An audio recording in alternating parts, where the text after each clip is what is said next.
Can you hear me? Is my voice coming through to you? Can you hear what I am saying?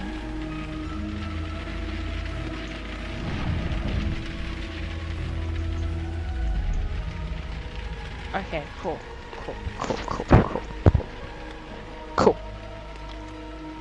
So, we have 2 people watching at the moment. Okay, well, let's go then. Hey everybody dudes, it is me again. Yes, you all know who I am because, you know. Oh, hello there, how are you? How are you, Mr. Person there? Hello there. Okay guys, so, if you can hear me, say yes. Okay, type yes if you can hear me.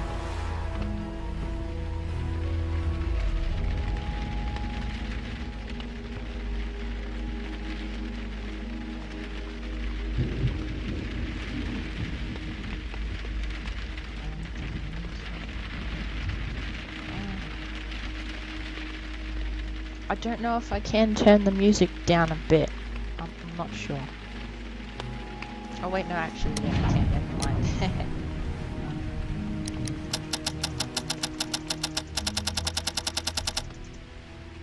There we go. Alright. Alright, are we all good? We all ready? We all ready for this? Ready for this? Okay. Here we go, bros.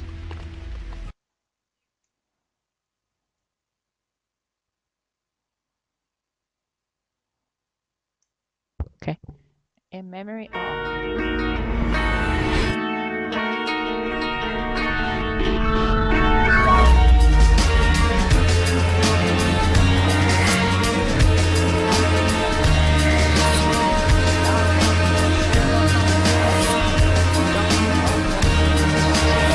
Inspector G. Lestrade, Mrs. Hudson, Michael Mullins, Wiggins, and the BFI.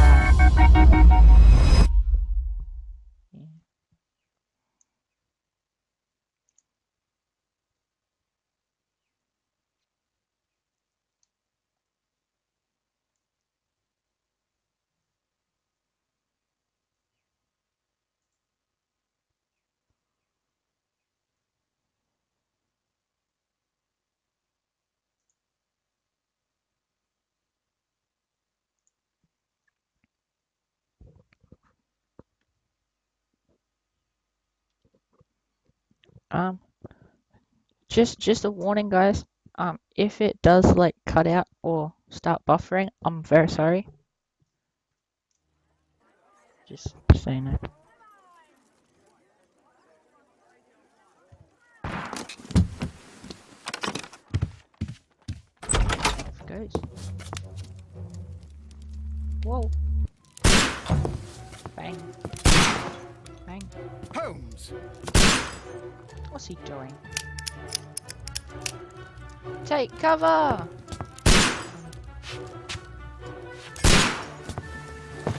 Holmes, will you stop that? Stop that, Holmes. Oh my gosh. You are utterly mad. Mad. Sherlock's gone mad.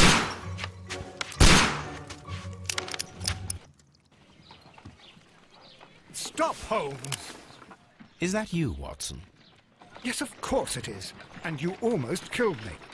Nonsense. I was aiming for the vases. Blindfolded? Watson, quiet, please. I'm trying to concentrate. He's concentrating, Watson. Jeez. Clinking handcuffs. Oh, he's a policeman. It's Lestrade. Ah, Lestrade. What is it this time? He can see me. Well, here it is, and it's a good one, Mr. Holmes. A gentleman by the name of Peter Carey, also known as Black Peter, has been murdered. A sailor, most probably. What happened here? Oh, Mr. Holmes, how could you? It's the only exercise I've had all week. A grateful client from Limoges sent me a vase collection this morning. I couldn't think of a better use for it. You're out of your mind. I missed 4 out of 10. He shot Given 6. you were blindfolded, that was very good. Can I have a try? Am I the only sane one here? I suppose that Watson is right, Inspector. A little brain work would be preferable now. Do please tell us more about Black Peter. Peter Carey, born in 1845 and 50 years old. An ambitious sort, he achieved much success in seal and whale hunting around Scandinavia. Scandinavia. Retired in 1884 with a small fortune. He invested his money in a property called Woodman's Lee, near Forest Row in Sussex. It was where he lived for 6 years, and where he was found dead yesterday. Has the investigation already begun? Yes and no. In fact, this crime is so mysterious that I would prefer you to join me down there. Give me half an hour to prepare, Inspector. Take your time and join me there. I have to go through the yard first. The Medi men struck again. What have they done this time? They robbed a powder reserve. I'll meet you at Woodman's Lee, Mr. Holmes. I should help Mrs. Hudson here. I also have several appointments that I must keep this afternoon. I shall go alone then.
This is where I keep my post.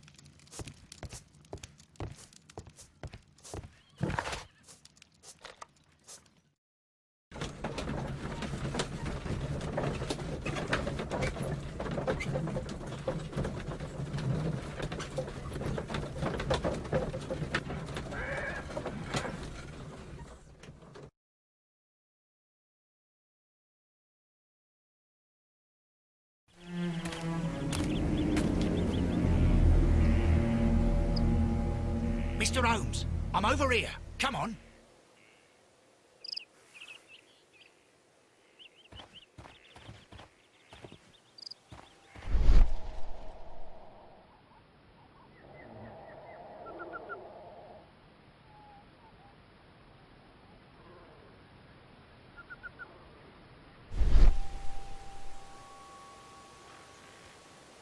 These footprints appear to be quite large. Quite large footprints.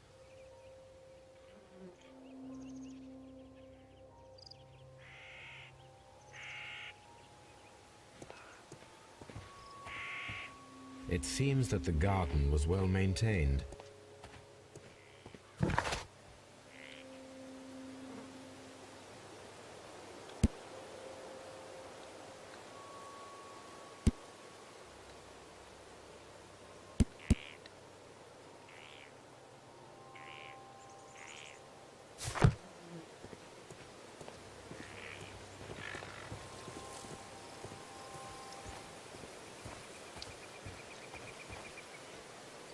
Inspector Lestrade, when will you remove my husband's body? It's sacrilegious to leave him here like this. As soon as we can, Mrs. Carey, I assure you. Allow me to introduce you to Mr. Sherlock Holmes. He's a detective. No doubt you've heard of him.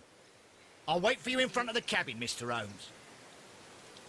My condolences, Mrs. Carey. Thank you, Mr. Holmes.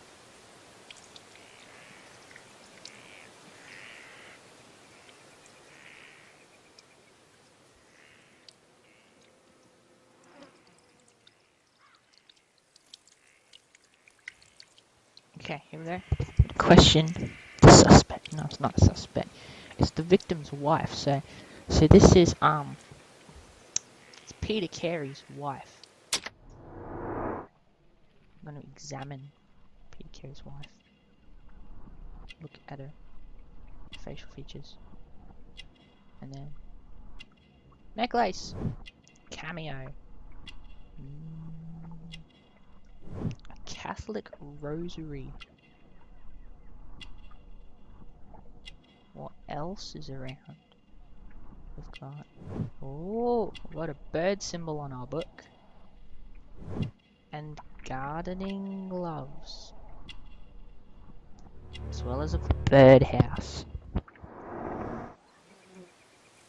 Okay then. Madam, can you tell me if you saw or heard anything unusual upon the night of the murder? At 2 o'clock in the morning, I heard a terrible scream. But I thought nothing of it then. He would scream all the time when he was drunk. All the time. Hey! I know that dude! Then, I know everyone here. But, you know. So, you guys gotta remember...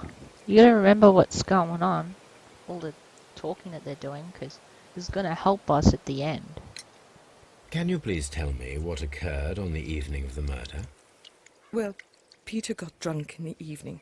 He was in such a terrible temper. Usually whenever that happened, he'd stay all night drinking in his cabin before passing out. Oh, passed out. That is some excessive drinking right there.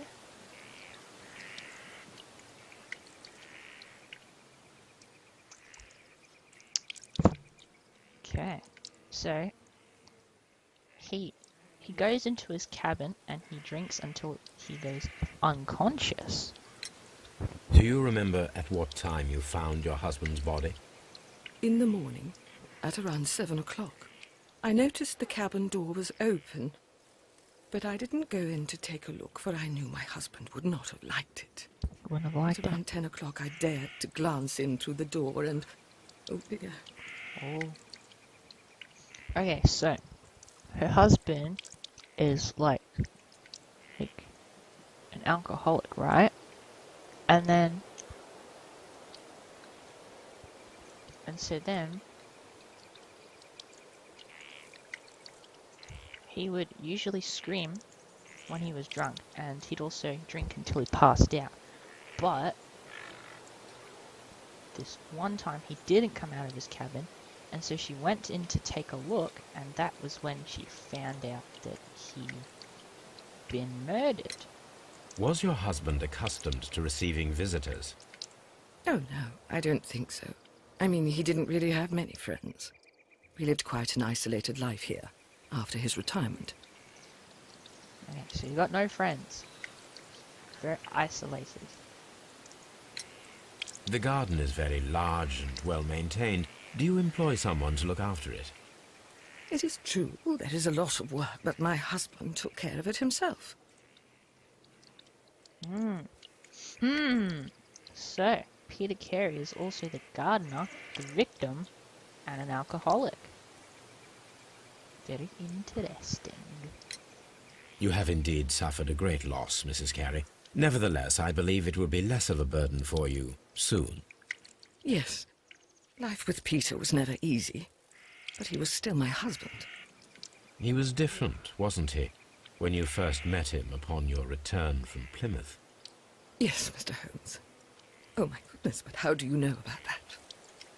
Oh, I think we know very much about how we know that, where he comes from, because remember we looked we examined her, and so we saw that Catholic rosary on her hand. So that's how we know about Plymouth, because of her pilgrimage. You undertook a pilgrimage to the Cathedral of Santiago de Compostela when you were young. That much is evident from the rosary in your hand. See, The shortest route for the pilgrim from England to Spain is from Plymouth. I believe that you met Peter Carey as a young sailor there, and you married him soon afterwards. That is indeed what happened, Mr. Holmes. oh, How we got it. extraordinary. We got it 100%. That's cool. Thank you, madam. Okay, we got no more to talk to her about now, but we got some more evidence. Judith Carey is a woman with an uneasy life due to her unhappy marriage with Peter. This dude. She is a very religious Christian Catholic woman who undertook a St. James Way pilgrimage when she was young.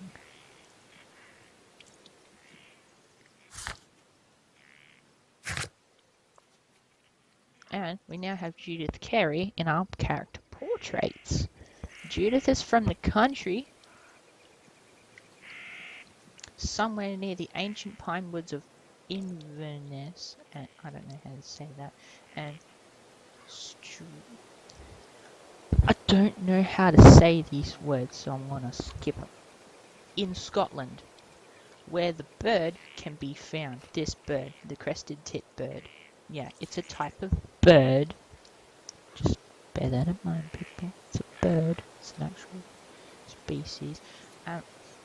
She is religious and undertook a St. James Way pilgrimage to the Cathedral of Santiago de Compostela when she was a young woman. Okay? Okie dokes, guys.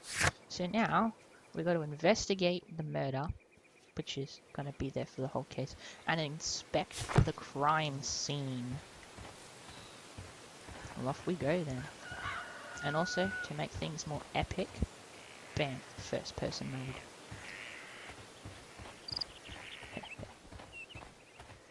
So now, we got to go to, we got to go to a shack, because that, yes, that's right, glitch underscore 183, the words I can't say is the name of a place. I'm pretty sure.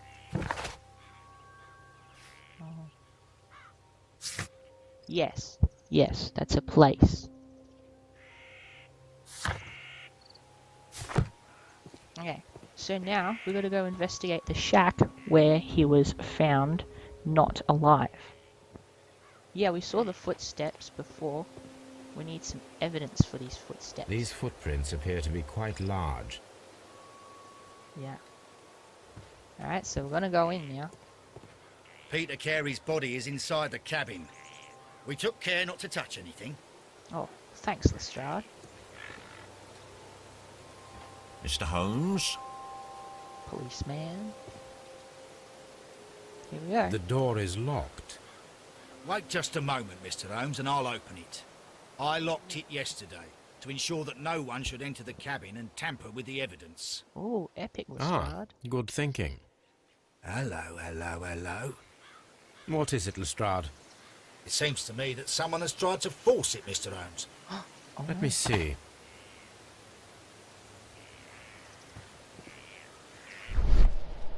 So we got a door.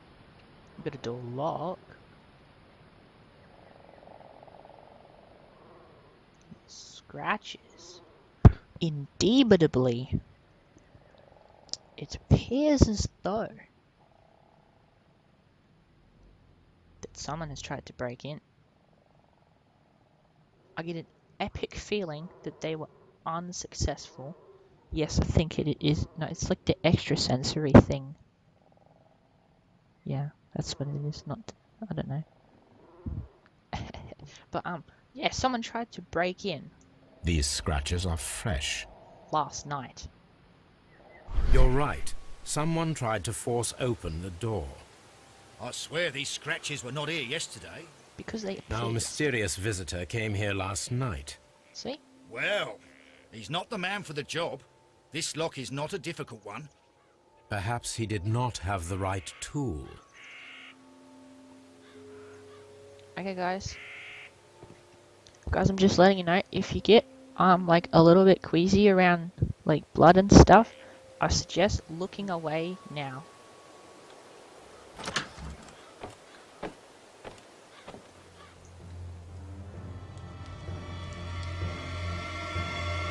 What a terrible way to die.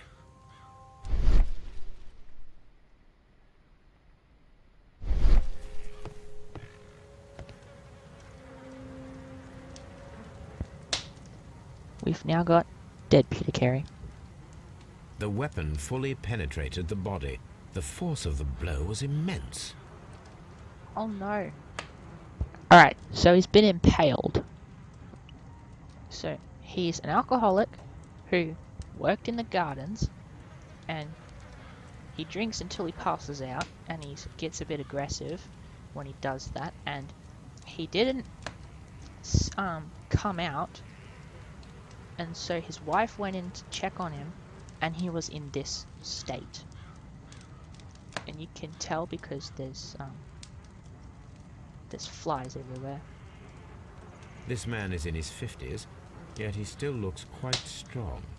In his 50s, bro. Peter Carey was fully dressed. He was not caught by surprise. It is possible that he knew his murderer. So, the guy that killed him could have been a friend of his. Just maybe. Peter Carey was impaled to the wall by a whaling harpoon. Whoa. So, a whaling harpoon is a harpoon that you use to catch whales. Someone got one of them and went right through him.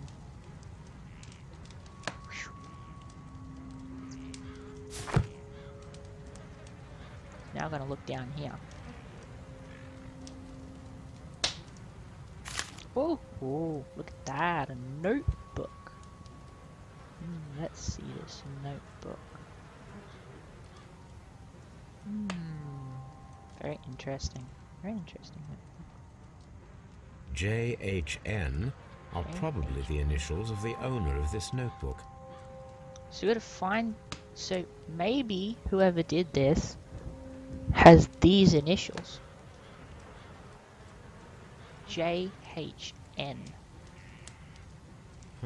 The pattern of the blood stain indicates that the notebook was not lying on the floor prior to the crime, but it was dropped into the pool of blood after the death of Peter Carey.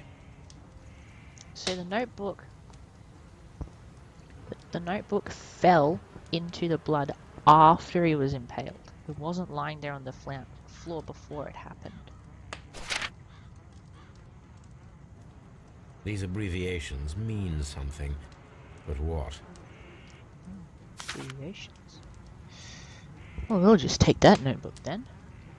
Hey, look, a deduction space icon-y thingy. Find a pair of related clues and they will form a deduction. Red color signifies an unachievable clue combination.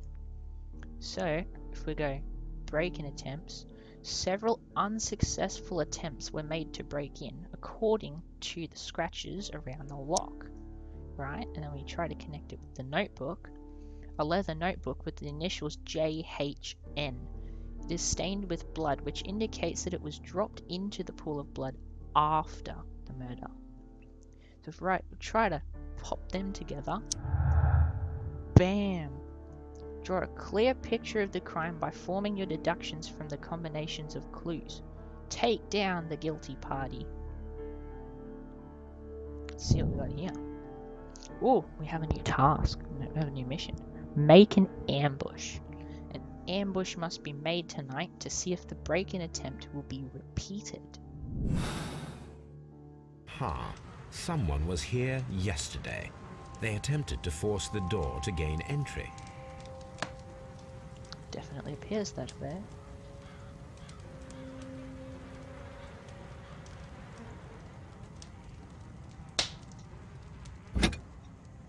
Ooh. This blood is from the pool underneath the dead body. So it was also dropped there. This wooden handle is plain and solid. Plain? Peter Carey tried to defend himself with this knife, but he did not succeed. Yeah, it's a sea knife, so like when you skin the fish, you know? Like when you're scaling the fish. That's what the sea knife is. Knife for sea stuff. Okay, so he tried to defend himself with the knife, right? Like he picked up the knife and he tried to stop the person from killing him. But as we can obviously tell from the person standing in front of us, not really standing, but it didn't work.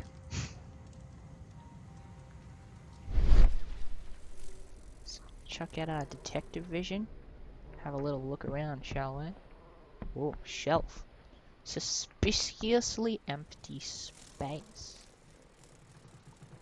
It's an outline in the dust here. See this massive outline in the dust? This place is not covered with dust, like the rest of the shelf. No. An object was taken from here. It was larger than a book. A box or a small chest, perhaps. Okay. So, we have a theft. So, we press L1 and we go into our imagination, where we can imagine what was there. And then we have our detective sense, where we can see stuff that no one else can. So someone came in and took the box. Yes, that is right. The plot definitely thickens. Okay, let's see. We've got more evidence. The outline in the dust on one of Carey's shelves looks as if something had been recently removed. It is larger than a book, a box or small chest, perhaps. Maybe. No. The tooth of a sperm whale, probably from one of Peter Carey's catches. Got a whale trophy there. Tooth. He's got a map. Dundee. Hammerfest. It's a whaling map. A whaling map. It's a map where they figure out where to catch whales from. The ship's logs of the Sea Unicorn for the years 1878 to 1884. Peter Carey was her captain. Ooh. Ooh! So, Peter Carey is the captain of a whaling ship called the Sea Unicorn. But he's retired. The plot thickens even more. I've also got to go do an ambush, but we just... The murder weapon was probably taken from this rack. Whoa, we found the location of the murder weapon. A rack.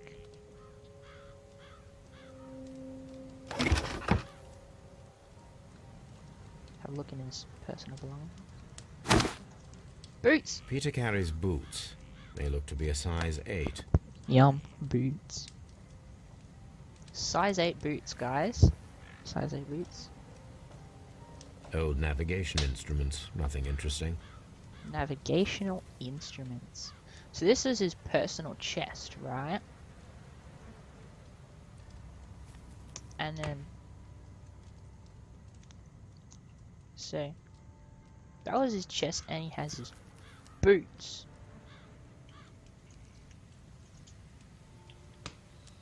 So, with his boots...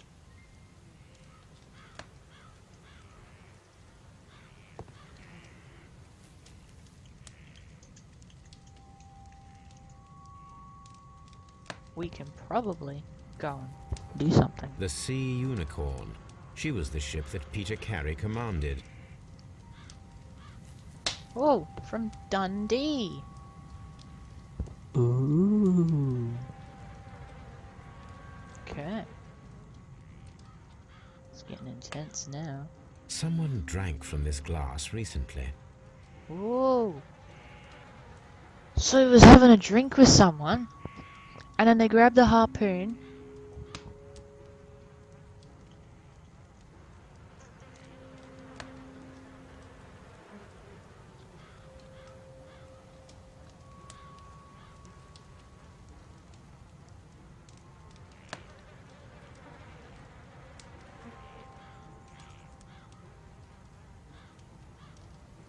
Rum, a sailor's drink. It seemed that Captain Carey was enjoying a drink before he met his death.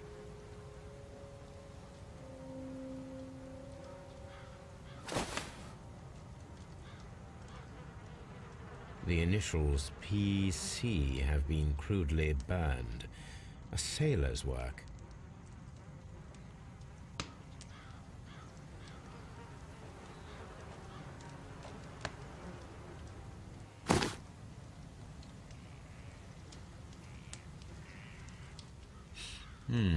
This aroma is familiar, but to recognize it, I must construct my associations in one picture.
Yes, this is a coarse tobacco, quite strong and very popular among sailors.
Well, Mr. Holmes, what do you think?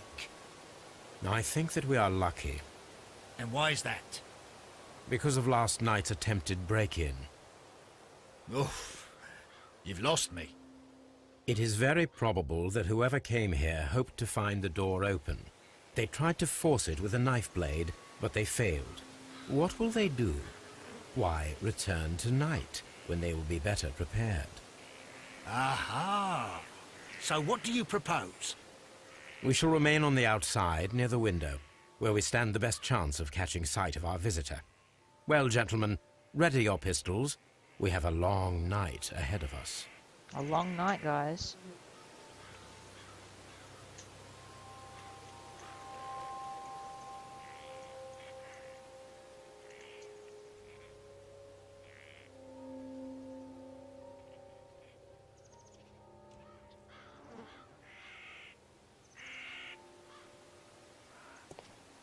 Mr. Holmes?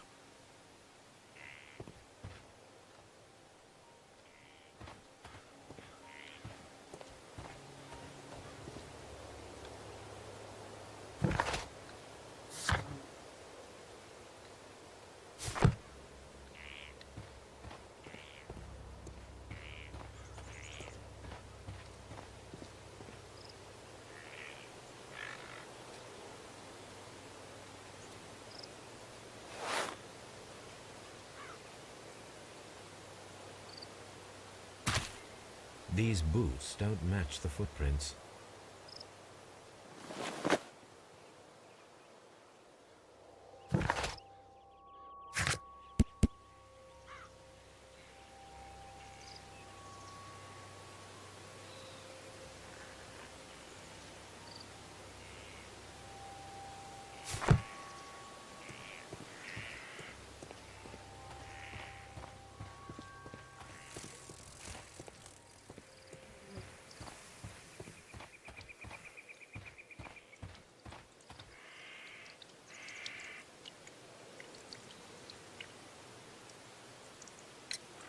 Is this your husband's tobacco pouch?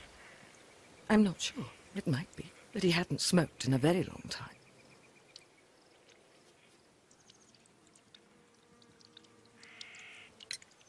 Your husband's private papers. Do you know where they are? There was a small tin box, barely larger than a book. He kept his papers there. It should be somewhere in his cabin. Thank you, madam.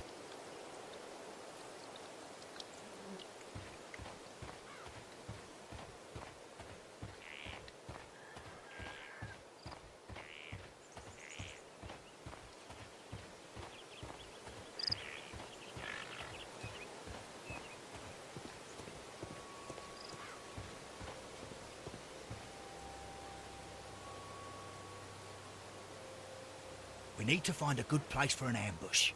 Perhaps behind Carey's cabin, near the window.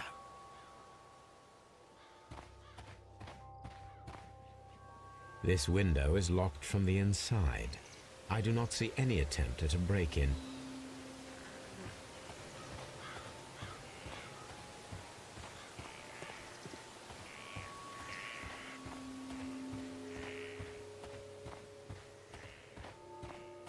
This looks like the perfect hiding place.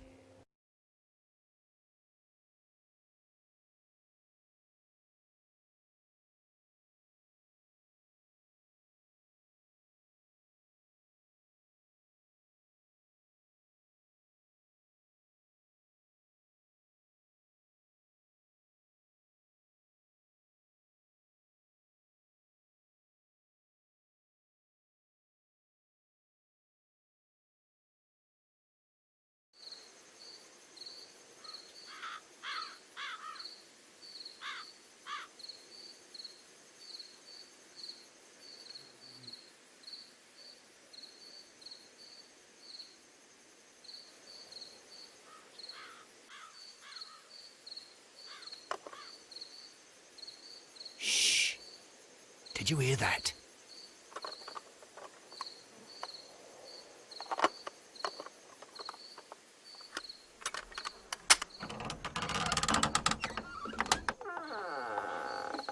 There's someone there. I'm gonna collar him. I'll be right behind you. Police! Hold it right there!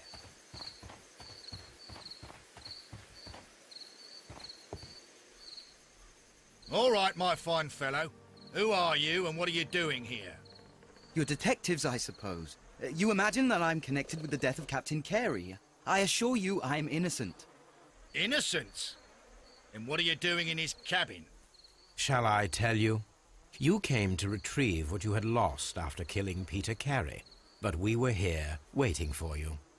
What is your name? John Hopley Nelligan, but I didn't... Do you deny that you came here yesterday? No, but yes, it's just that I couldn't... I'm tired of this. Off we go to the yard. Tomorrow, I'll see that you're put in front of the judge. What? But you can't! I'm not... It's a terrible mistake! Enough. You can explain all of that to the judge. You're coming with me to the yard. But... In light of recent events, it seems evident that your coming here was unnecessary. All the same, I'm very grateful to you, Mr. Holmes. You are welcome, Inspector, but please don't be too hard on our young fellow. I would like to question him tomorrow morning.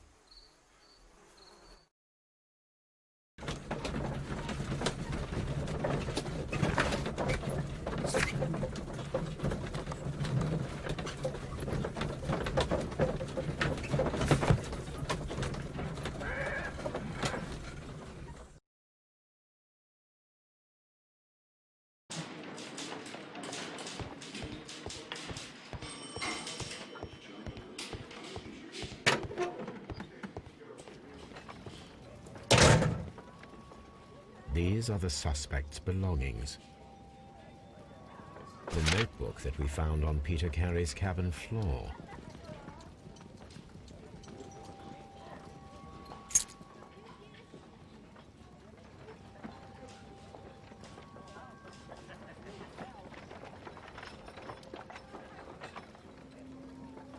From R. Dawson. To my friend and partner, 1883. Dawson. I've seen this name before. Perhaps my archive holds the answer.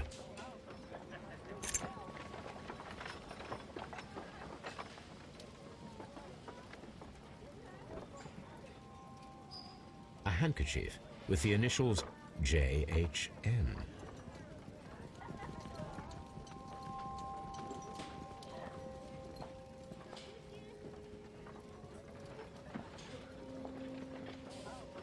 A pocket knife.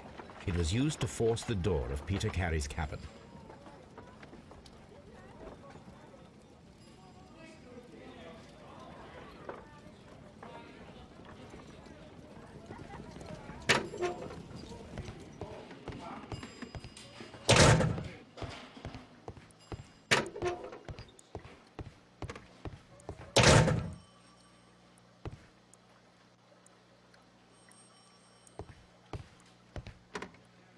Mr. Holmes?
Does this notebook belong to you? Yes. But where did you find it? I did not know... I thought I'd lost it at the hotel. What do these abbreviations mean? Oh, no. I beg you, I can't. If I told you, it would only make things worse. But I will find out eventually, Mr. Nelligan.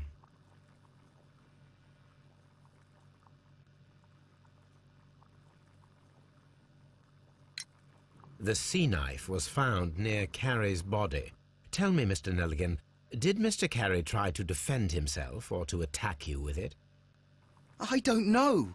I didn't kill anyone.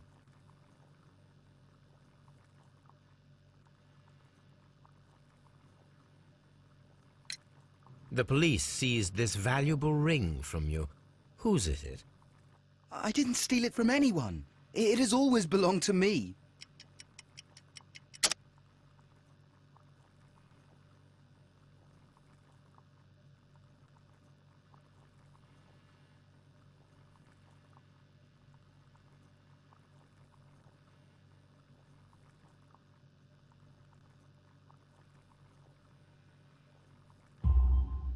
The ring's date of engraving is many years ago. You would have been a child then, hardly in any position to receive such an item from a partner.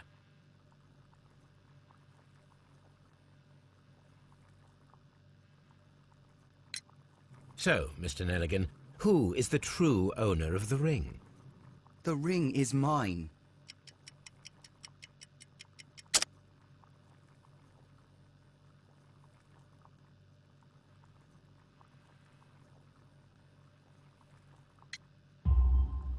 No, Mr. Nelligan. I believe that the ring had belonged to your father. Oh, but how do you know? The jacket you are wearing is made of an expensive fabric that only a man of exceptional wealth could afford. You do not seem to me to be a rich man, Mr. Nelligan. Furthermore, the garment is ill-fitting. It is quite clear that it belonged to someone else, most probably your father. With your father gone and taking with him the family's wealth, as a little boy you had to find yourself a manual job, and it was most probably cleaning fish. You cut your hands often while working. I can tell from the scars. I'm speechless, Mr. Holmes. It all happened exactly as you say. Well, I will see you soon, young man. Please, let me go! I'm innocent!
I need to stage a reconstruction. I am sure that Watson would be happy to oblige.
Okay.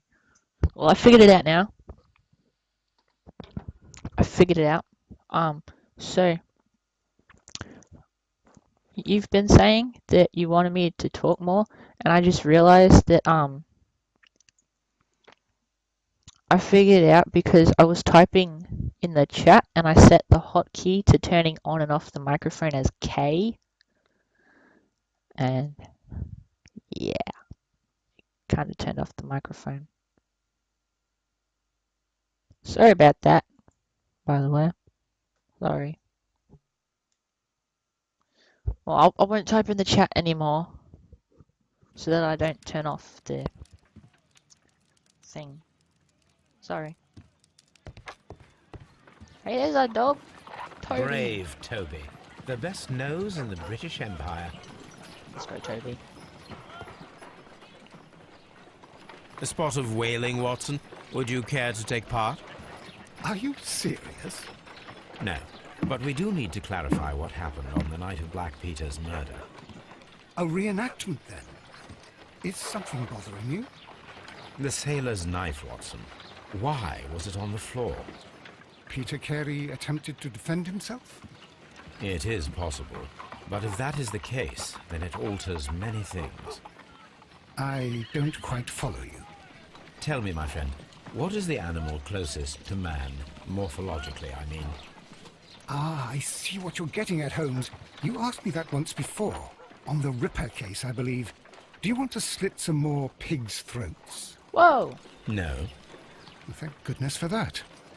I wish to impale one with a harpoon. Oh, Wonderful.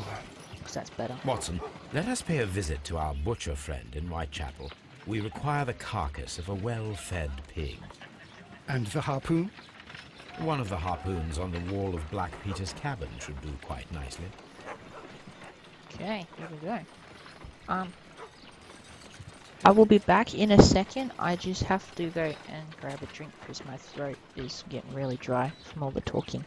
So I will be away for just like a couple seconds, but I'll come back.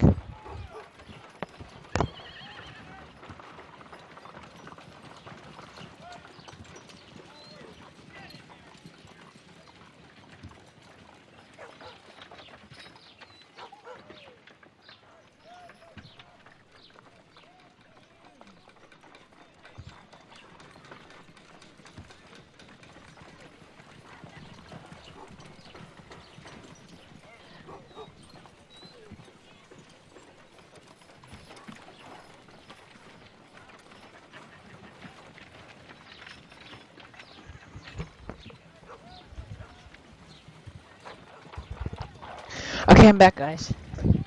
I just had to get a little drink, because otherwise I would have not been able to talk.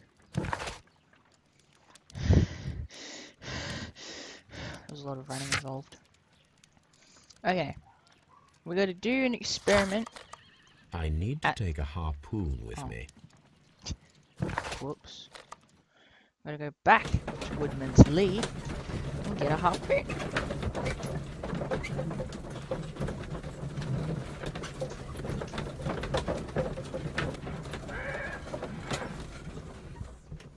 And once we get our harpoon, we'll be all set to go to the butcher's. Let's take a look at that. Oh! Right, we gotta go back and, check the newspapers. That should do it. Now I am ready for the experiment. Harpoon. Num num.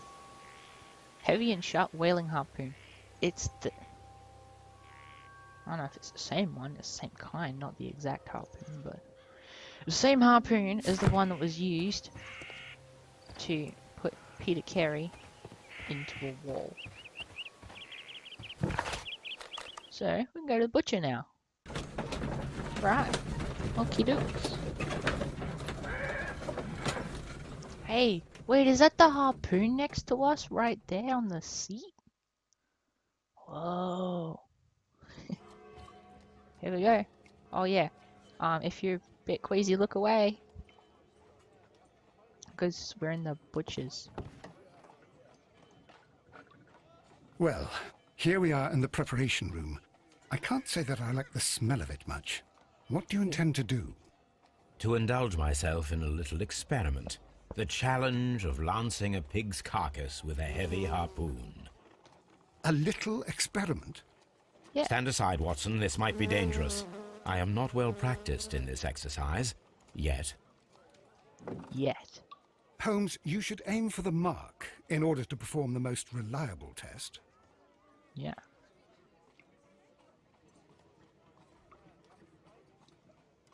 There's a hook on the roof.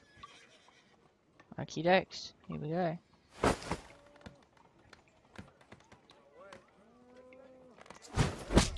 The harpoon has struck the body, but with insufficient strength to pierce it straight through. Wasn't strong enough.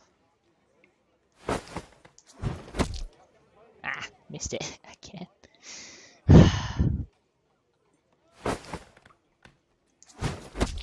Ah, I'm not good at this, bros. This is like the hardest bit in the whole game. There we go. Never mind. This is the best possible result that I could get. Do you see, Watson? Throwing a harpoon and pinning a man to a wall requires either exceptional strength and training or diabolical luck. If it was luck, then it was a chance in 1,000 that night. Well, yes. Let us leave now. All right. But before we go, I suppose I'll have to pay for all these carcasses you've happily mangled. Very well, but please hurry. Yeah. Of course. Hurry up, Watson. Come on, bro. Strength requirement. Ooh. And pin to the wall. Some of the facts may be interpreted differently. You can always change the picture of a crime by choosing between mutually exclusive decisions. So, here's our first multiple choice. Was it a feat of strength? So it requires a much greater strength than that of the average man to be able to pierce a man's chest with a harpoon all the way through to the wall. A degree of skill would most likely be necessary. Two men in cooperation might achieve the same result. So, we've also got lucky throw. There is a remote possibility that an unskilled and untrained man could manage to pin Peter Carey to the wall with a harpoon. So do we think it was a person that was really strong, or two people maybe? Or do we think it was one person that had the most incredible luck that night? Which one, guys?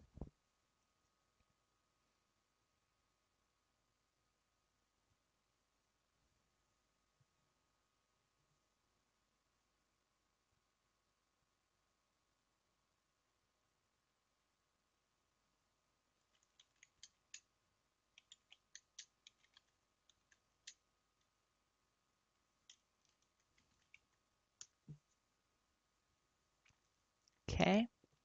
One of you is saying that it's the feat of strength. Feat of luck. Huh? Okay. What does everyone else think? Yes, that's correct. There was one set of footprints, but there was a path, so someone may have been able to go on the path as well, you know? Like, we don't know yet, you know? We don't know who has or hasn't done it. We're still at the start. But which one do you guys think for the moment that it is?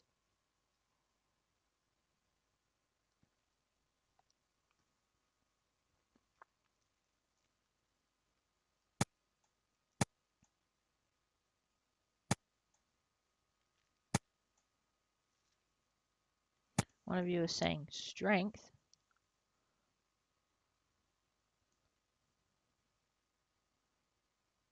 Two is saying strength. Okay. Okay, yeah. I think we'll go with strength for now. Feat of strength. Okay. There's the pig. Right. Okay, so where do we gotta go now? see what that. Oh yeah. I gotta go back and search the newspapers.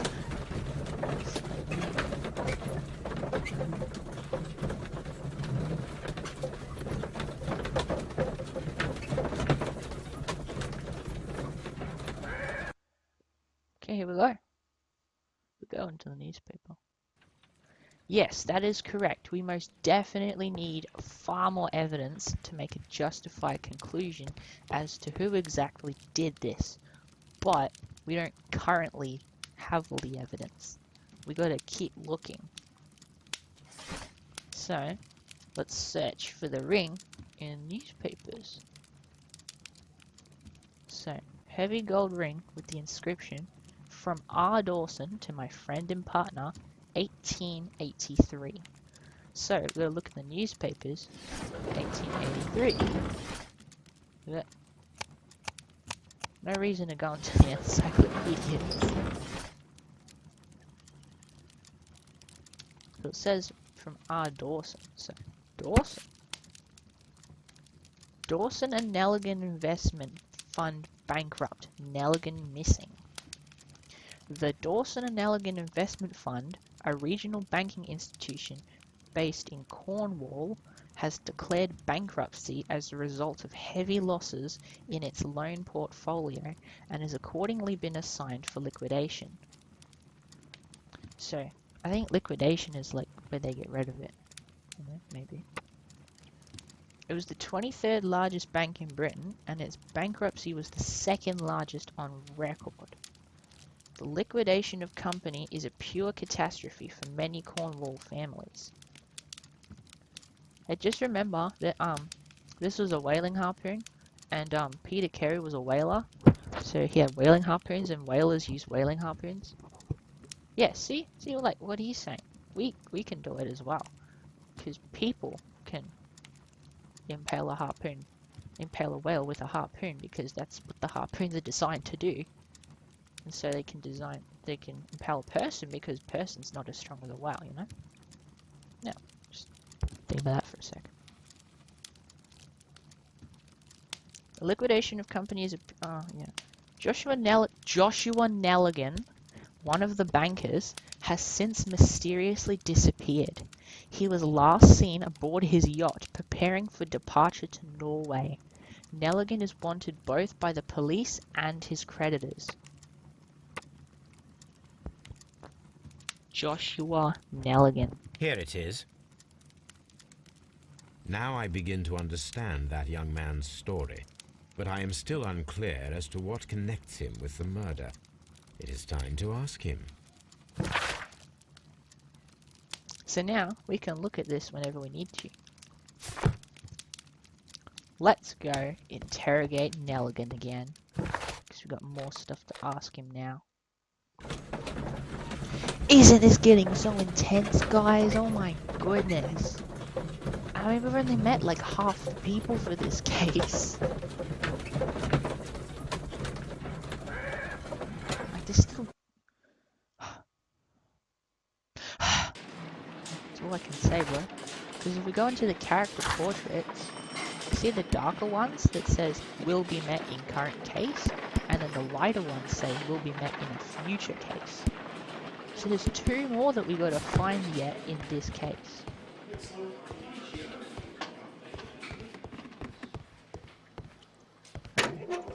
So let's go talk to Nelligan. Here we go. Dawson and Nelligan. I have heard the story of Dawson and Nelligan, the West Country bankers. Yes. Joshua Nelligan was my father. Ooh. I am aware that it had a bad ending. When the bank failed, it ruined half the families of Cornwall, whereupon Joshua Nelligan disappeared. My father was under extraordinary pressure. Dawson had retired. I was only 10 years of age at the time, but it was still old enough to feel the shame that befell our family. My father was convinced that he could pay off all his debts if the creditors gave him time. He set sail for Hammerfest in Norway in his small yacht, just a few days before an arrest warrant was issued. He left my mother a list of the securities he was taking.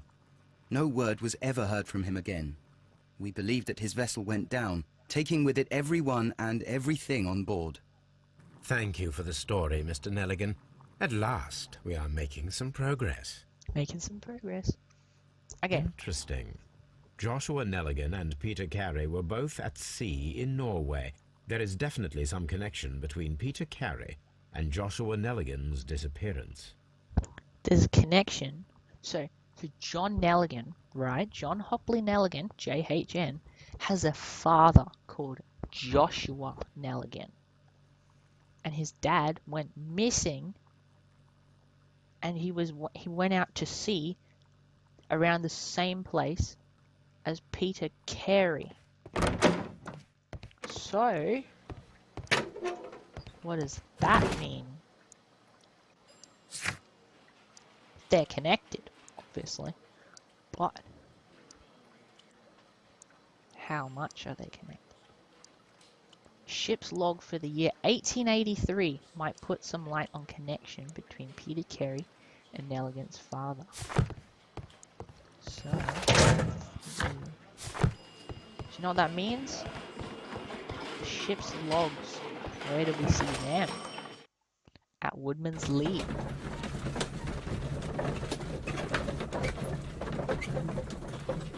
Remember, guys, this is still could be anyone that did this. We barely have any kind of evidence at all. But it's getting intense. So we still haven't figured out whose footprints these are, because they're not Peter Carey's, because the shoes are too small. So, looking for bigger shoes. Oh hey, they took them away. Can't leave them there. 1883. That's the one I need. Here we go. This is the crew list of the Sea Unicorn. Peter Carey is the master, because he was the captain of the ship. This is the crew list of the Sea Unicorn. We got Charles Allison, Henry Joy, James Lancaster, Patrick Cairns, Pablo Coventry, Ned Land, Joseph Walker, John York, Richard Leng, Patrick, and Richard, Simon Weeks, Isaac Page, Will Wright, Benjamin Tinsley, Matthew Granger, Rolf Talbot,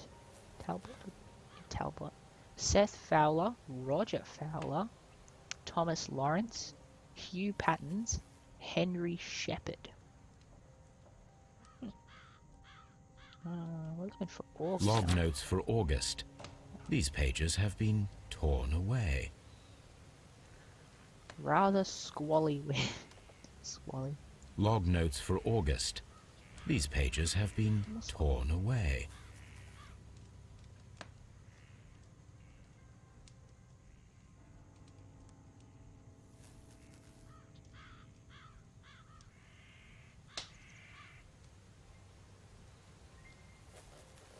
Canadian Pacific Railway, CPR, a torn piece from a bond certificate. I have seen this abbreviation somewhere very recently. There are 3 ways of discovering what happened in August of 1883 aboard the Sea Unicorn. The first 2 of these will require speaking with a dead man. The last would be to locate vital witnesses, the sailors involved in this whale hunt campaign.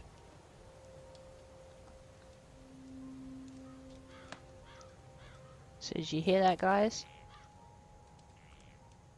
We've got 3 different things we can do. The first 2 involve talking with Peter Carey, which we can't do. The third one is figuring out who was in the crew.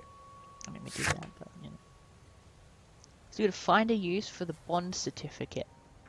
A piece of stock exchange certificate belonging to the Canadian Pacific Railway, CPR. It was found inside the Sea Unicorn ship's logs for August 1883, where the pages had been torn out. Now I've got a task for Wiggins. The ship's logs of the Sea Unicorn for 1883. The book has a list of sailors at the beginning. The pages for August have been torn out. Okay. So we should go and talk to Wiggins then.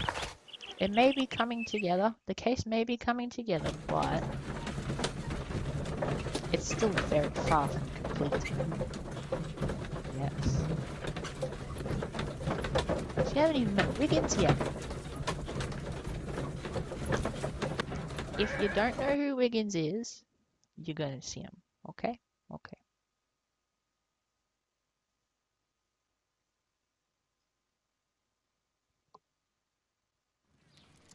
Something new, Watson.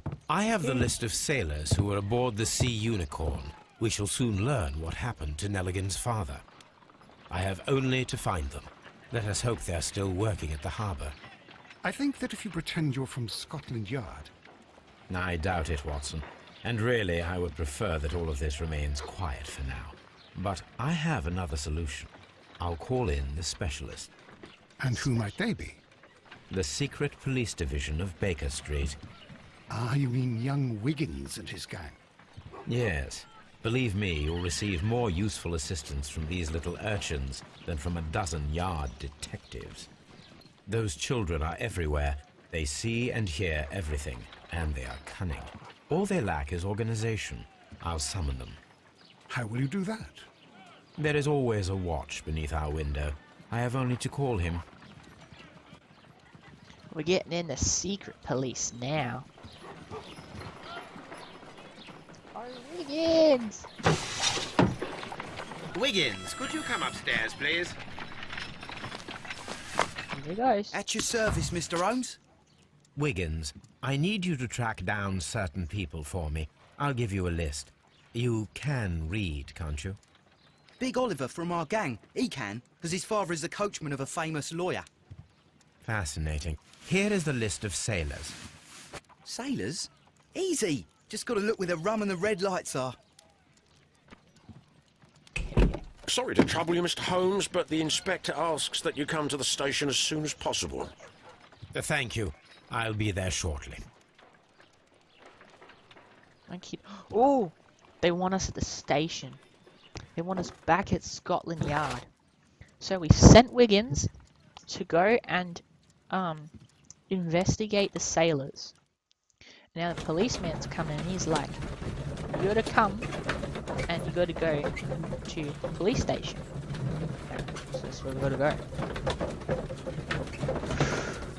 Plot thickens.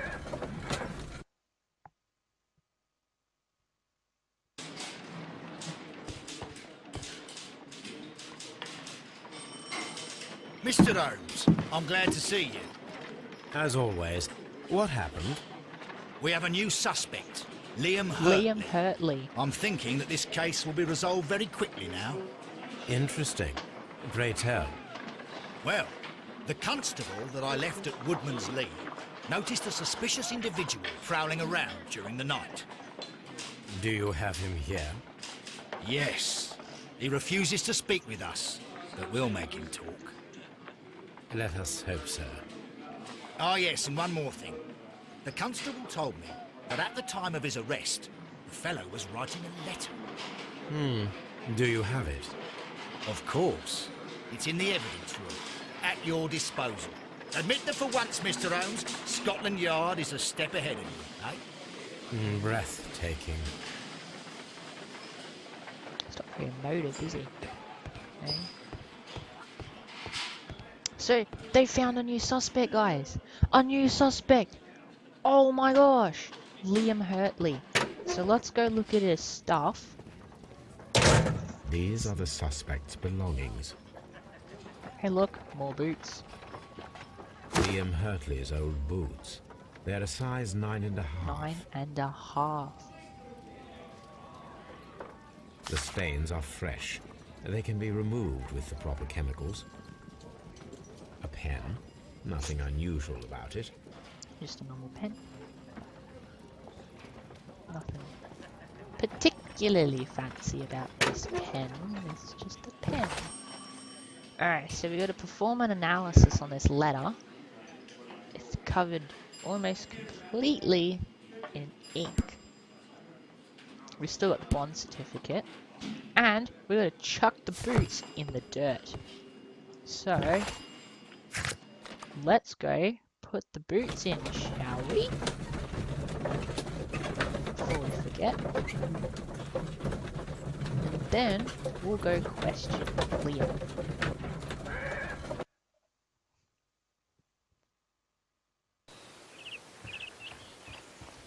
There we go. We got the boot. A moment of truth, guys.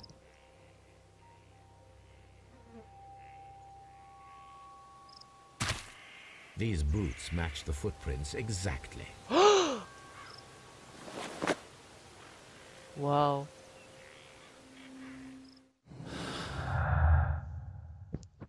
Matches the footprints.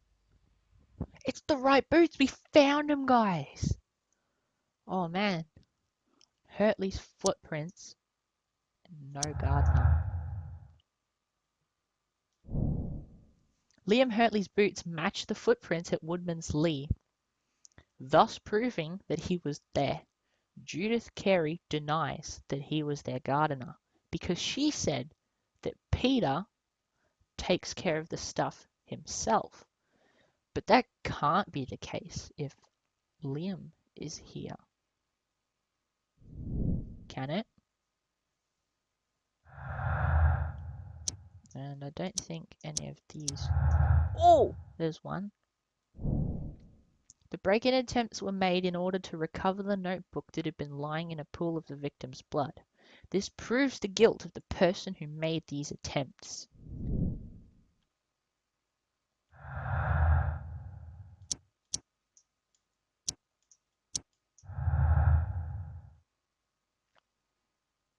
Okay, guys? It all coming together now? Or is it getting further apart?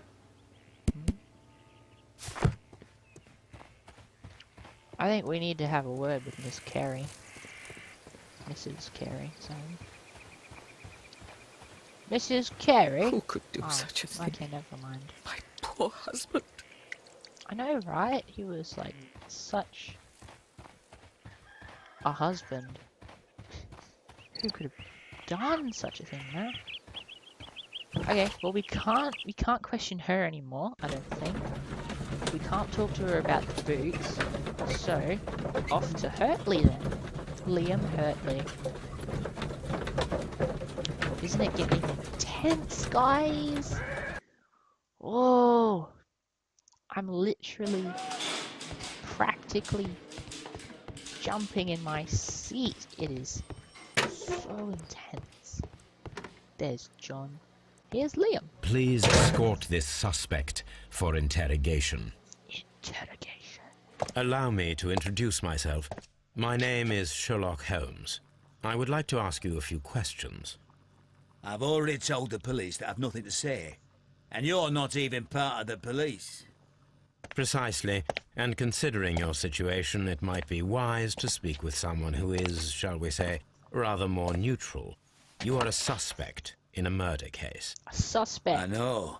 Inspector Lestrade told me. It's ridiculous. Could you at least tell me who you are, and exactly what happened that you should be brought here? My name is Liam Hurtley. That I can tell you. But you're not getting any more than that. Well, we shall see. We shall. Examination time. Oh, going into his ear.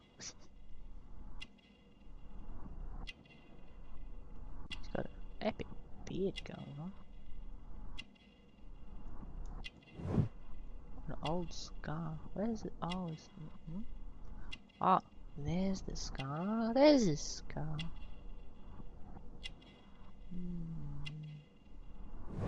Handkerchief with the same bird as the lady. Plant remains on his pants. And gardener's hands. Tell me, Mr. Hurtley, what were you doing at Woodman's Lee? Woodman's Lee? I've never been there. Actually, we can say something about that. Your boots are kind of like the same size. The second pair of boots that you had with you when you were arrested perfectly match the footprints found near the cabin where Peter Carey was murdered. Yes, Liam. Footprints? That's your proof? Yeah, it is. How many men have boots like mine? That doesn't make me a murderer. You sure? Are you sure about that, Liam? You 100% certain? Something gives me a slight inkling that you are not 100% certain.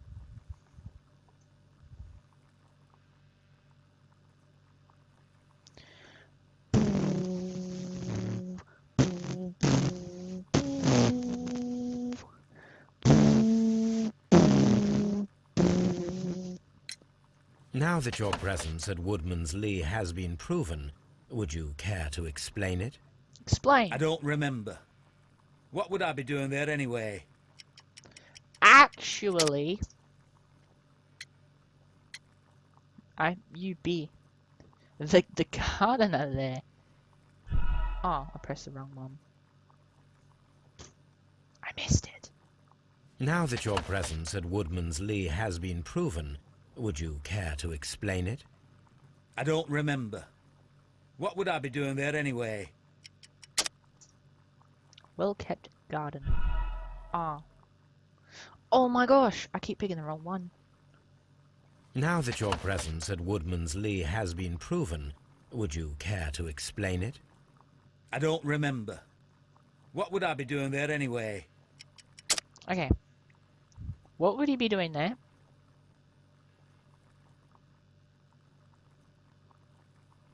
If he's clearly the gardener.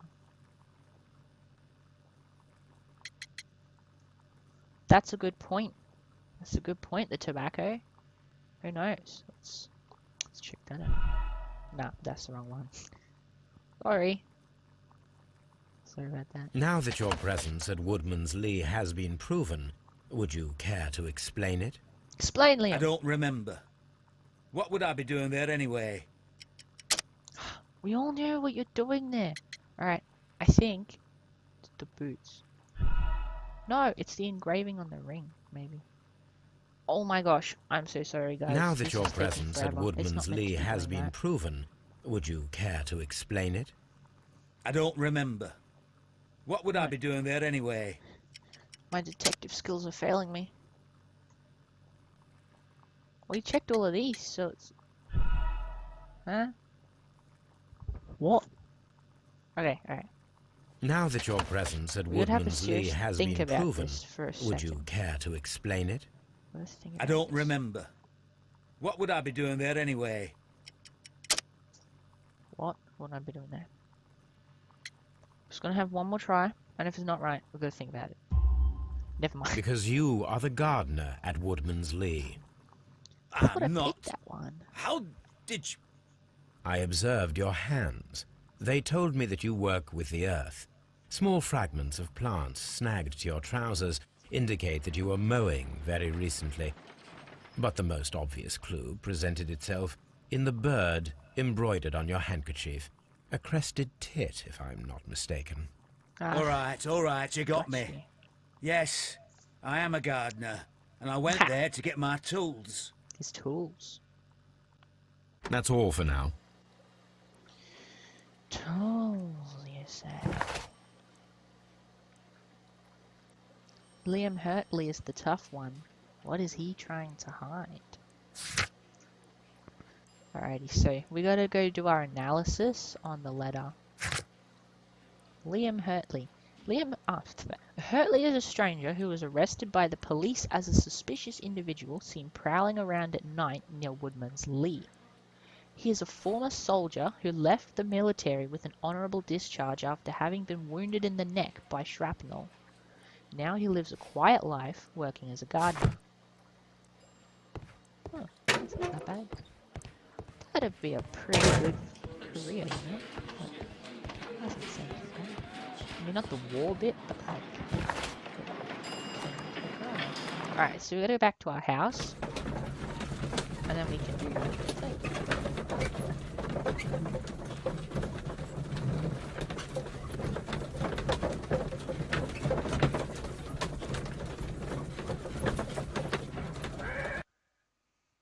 Here we go, bros.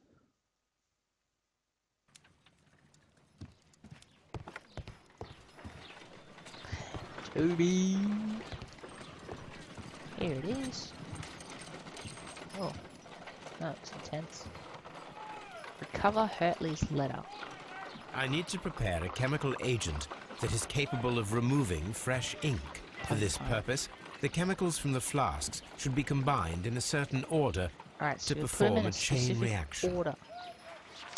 First condition, all 7 reagents should be used. Second condition, orange reagent should be the third one in the sequence after the blue reagent. Third condition, colorless reagent should be added after the orange reagent.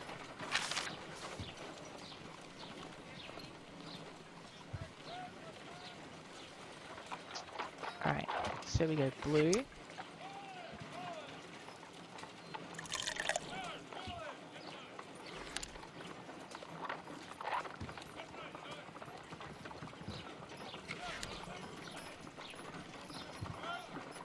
And then green.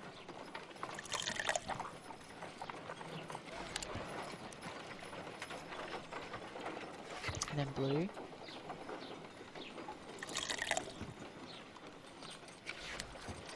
And orange.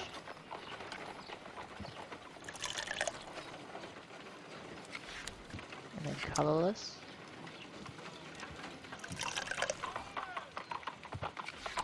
And then orange.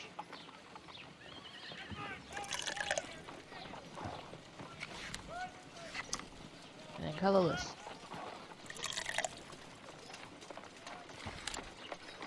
Done.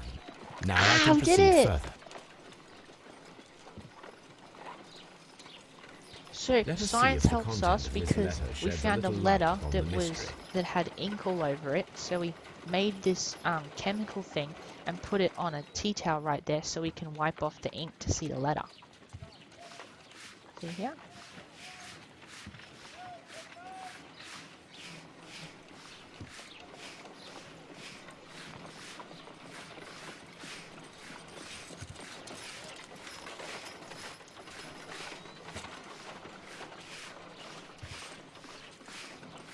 I did as you asked and hid them well.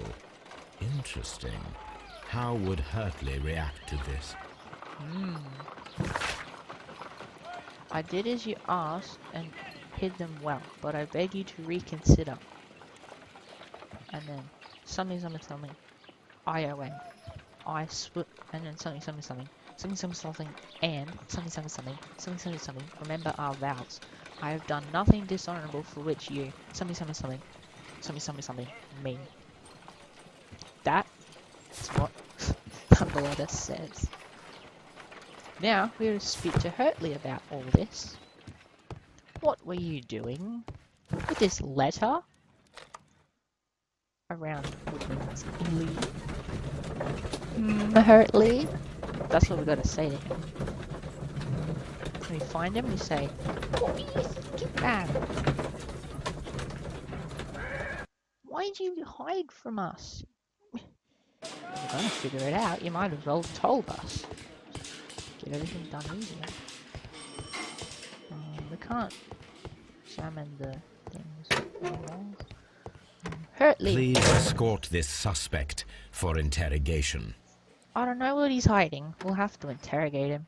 What did you... Oh, look at that. What did you hide? So tell me, Mr. Hurtley, what did you hide? What is it? Hide? What are you talking about? Actually, you were talking about the letter. I did as you asked and hid them well. Should I continue? My letter? But the ink? That's impossible. A touch of chemistry, nothing Chemistry. special. Well, you're the smart one. But it's nothing. If you want to know, I was referring to my tools. It was to do with my work, see? I will check that, Mr. Hurtley. That's all for now. Hurtley's stories are false leads, but now I know one thing for certain. I must examine the site where the garden tools are kept at Woodman's Lee. According to Hurtley's letter and his own words, he hid something at the spot where the garden tools are kept. He is a gardener at Woodman's Lee, so I should definitely conduct a search. Yes, that's right, he's feeding us more lies. He got the lies, chucked them on a plate and said, "Would you like some?" To which we said, "No thanks, I'm okay." Now, we go expose him. There's still one more dude to find in this case yet. Still one last guy. But we just gotta do this until Wiggins comes back from his little expedition. Because remember how we sent Wiggins out to go and find the sailor people? Yeah, we gotta wait till he comes back.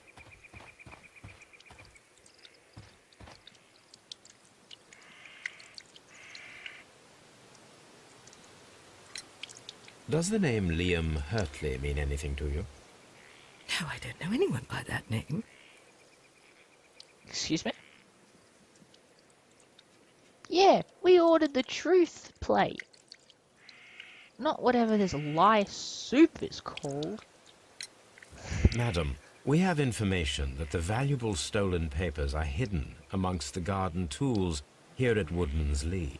We need to find them. Need to find the tools. Oh my. Our tools are kept inside the shed that's right behind me. Here is the key to open it. Thank you. Thank you, madam. Alright, we got a key, dudes. Small brass keys that open shed where garden tools are stored. Which, as luck would have it, is right over here. Here we go. Let's see what could be hidden here. Hey, is that a sickle? Oh, that's pretty intense. Alrighty. Shed's floor. Wooden planks. Ill-fitting plank. Ooh.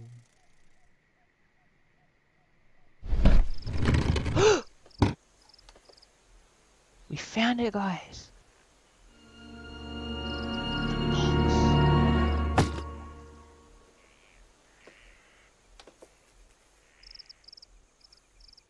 Let us see what is in this box. Puzzle time again.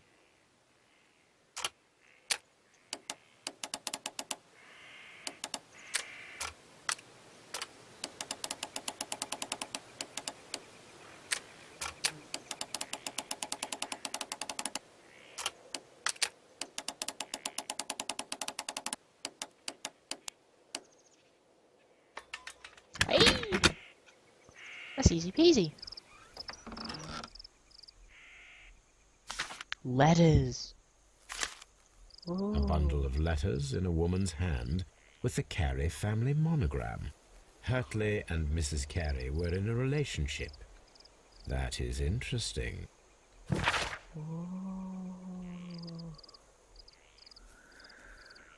Ooh. Judith and Hurtley. Judith and Liam were in a relationship, guys. But isn't Judith married? Oh man. Liam, my dear, you have been so good to me all the time that I have known you. She said she didn't know him at all.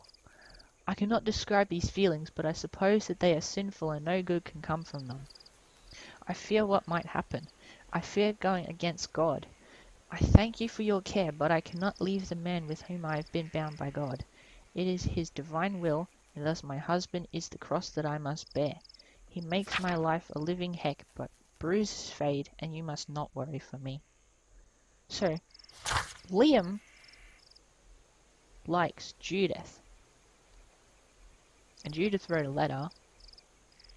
It said that she is dutifully bound to Peter. And Liam was getting a bit worried because, as we all know, Peter wasn't the nicest man around. So she wrote the letter to convince Liam that everything's okay. It's getting intense now, guys. Romantic correspondence. Romantic correspondence between Liam Hurtley and Judith Carey. It was found inside the small wooden box inside the garden shed. So that's the box that was missing from Peter's shelf. Yes, that is exactly right. She doesn't have to be married if he's dead. But technically they are still married. But I don't know if you're right. I don't know. I haven't done marriage before. Maybe you're right.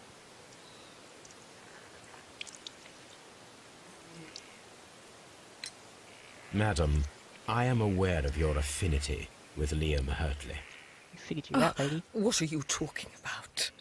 I've read everything, Judith. Oh.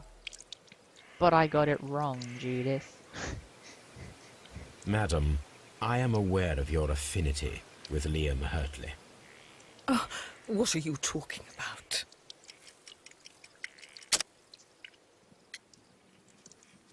Ah, that was one we were meant to pick, Mrs. not Hurtley's Carey, letter. we found your letters. We figured you My out. letters. I asked Liam to return them to me. I wanted to burn them. Just like Why the did Mr. viewers wanna Hurtley burn put them you. inside the garden shed? I don't know. I wanted them back, but I couldn't see him, not after what happened. Well, here they are. Oh, this is terrible. Terrible. Liam, how could he? After what he has done. You believe that he killed your husband? No, I do not know. I do not know. Leave me alone, please. Thank you, madam. I wonder if Wiggins has managed to find any sailors. Let's make a deduction. Judith's confession and Judith's letter. Liam Hurtley loved Judith Carey so desperately that his jealousy could have provoked him into committing murder. We made a bigger bubble. Liam Hurtley's relationship with Judith Carey gives him a motive for killing Peter.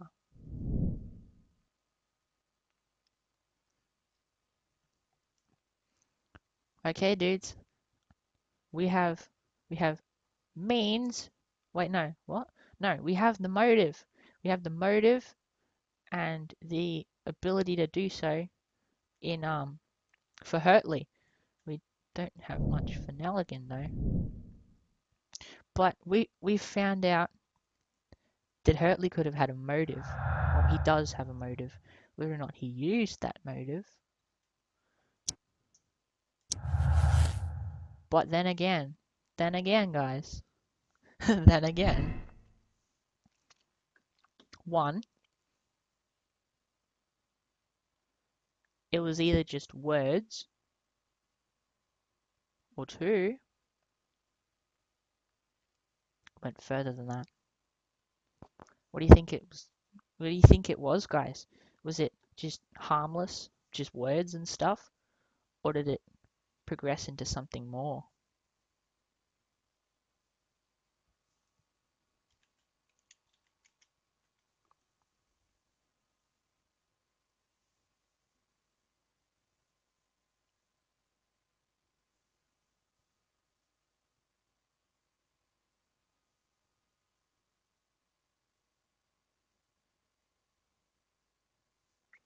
So you think it was desperate jealousy, guys? Is that what you think? I'm not saying it's the right answer, but I'm just asking if that's what you personally believe to be right.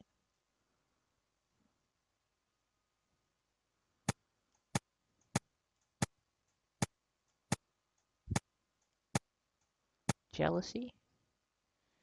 Okay, we'll go with jealousy. Oh, we've got a double bubble now. Double bubble. That gives him his motive. His relationship with Judith gives him a motive. Or his presence at Woodman's Lee on the night of the murder is explained by his affection toward Judith and the fact that he worked there as a gardener.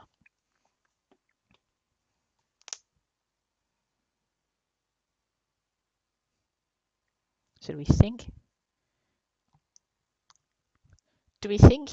he's innocent or he's guilty? Because he was there on the night of the murder. But was he there to murder or was he there because he's the gardener?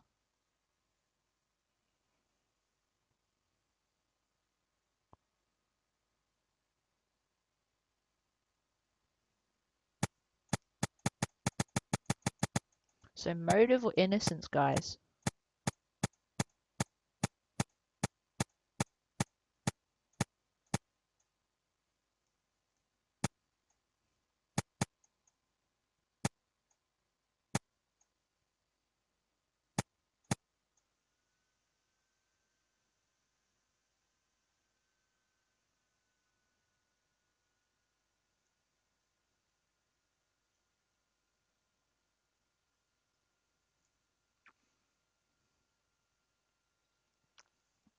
But guys, we got to take into consideration the fact that maybe he didn't actually do the murder, you know? Because like if he did do the murder, then it could have been a dual thing. But if he didn't do the murder, then he didn't do the murder, you know? Yeah. So yeah, if he did it, then he would have had to have a partner. But if he didn't do it, then he didn't do it.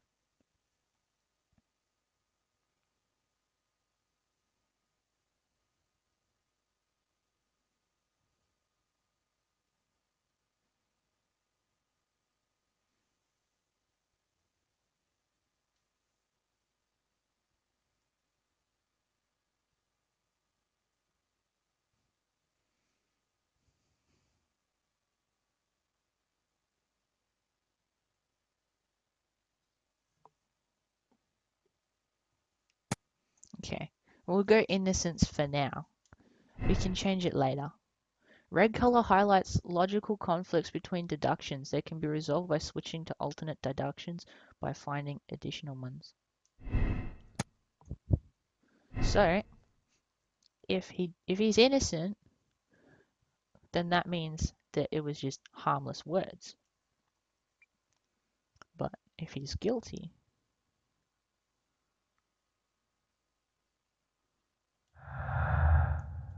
and that's all our clues for now.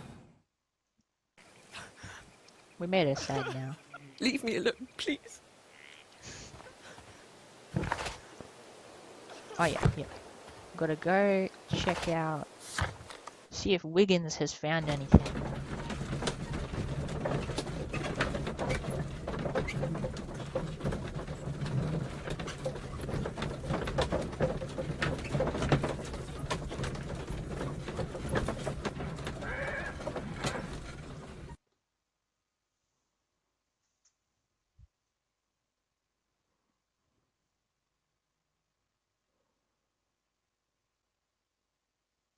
Mr. Holmes, we found the sailors from that list you gave us. Well done, Wiggins. Let me see. Hugh Patton's? Yeah, I agree. We gotta find out who the last dude is first. Because we still don't have all the evidence. There's still more evidence to find before we can make a justified conclusion. Because we don't have enough to say that anyone's actually guilty. So we got Hugh Patton's sailor, James Lancaster helmsman, Patrick Cairns harpooner, Rolf Talbot, sailor. John York, cook. Pablo Coventreo. Hey guys, remember PC? What if PC wasn't Peter Carey? What if PC was in fact Patrick Cairns? This man is a harpooner, and his initials are PC, the same initials that were found on the tobacco pouch. Wiggins, could you gather some information on one of the sailors that you found? His name is Patrick Cairns. Sometime later. We found Patrick Cairns. Good job, Wiggins. Where is he? He lives in a small furnished dump of a room, but he's always at the Sea Witch pub, where he does arm wrestles for money and drinks. Excellent. Here is your reward. 2 guineas. Thank you, sir. We just gave him 2 cents. No, I don't know if it's 2 cents, but... Patrick Cairns. Oh, Patrick Cairns goes with Peter Carey, a non-smoker. If the pouch belongs to Patrick Cairns, then it indicates his presence at the crime scene, but it's still got to be proven. If I wish to speak to Cairns without alarming him, I had better dress as a sailor.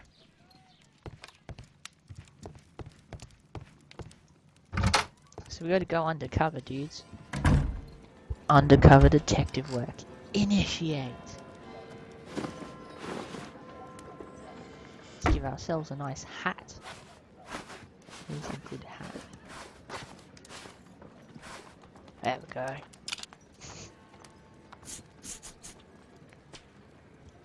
Don't I look like an Now epic I can sailor? approach Cairns. Oh, whoops.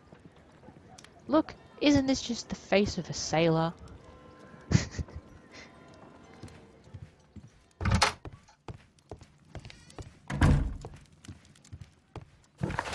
Okay. Off to the Sea Witch pub. We're getting to the end now, guys. I mean, we're not at the end yet, but we're we're past halfway. Here we are, the pub.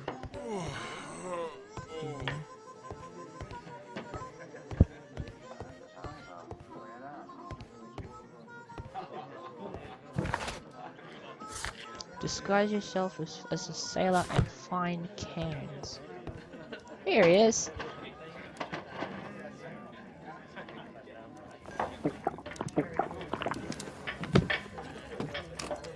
Hello there. Are you Cairns? What do you want? We've heard all about the gambling on arm wrestling here. You seem like the likely sort, and I'm up for it. I start at 10 shillings. Suits me. 10 shillings, guys. Alrighty. So we gotta follow his facial expressions to understand his moves.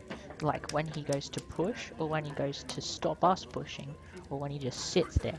And we gotta use that to our advantage.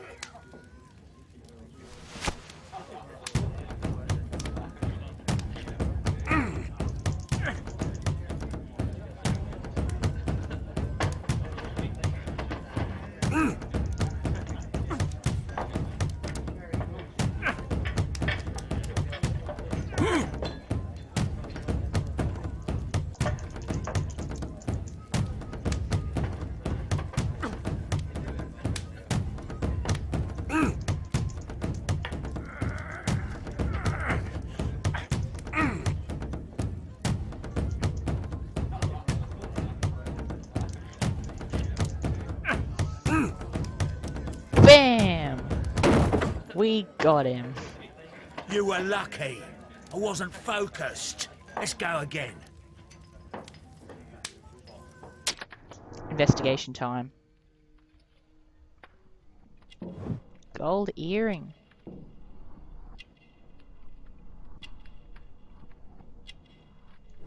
Cheap clothes. Strong hands.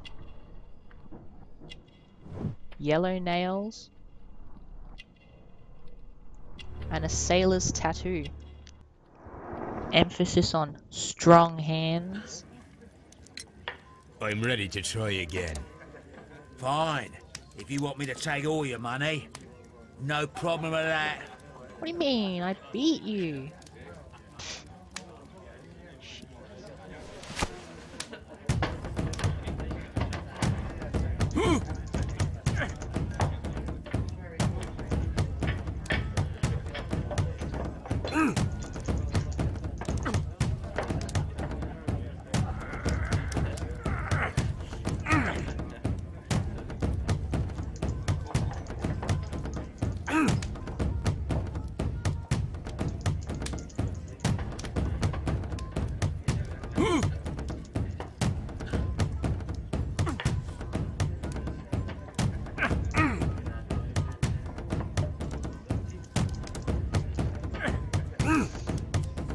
Bam! Got him again. Well, good for you, I reckon. You're stronger than you look. Here's your 10 shillings. I'd like to buy you a drink. Good winner as well. That's good. Let's have a drink.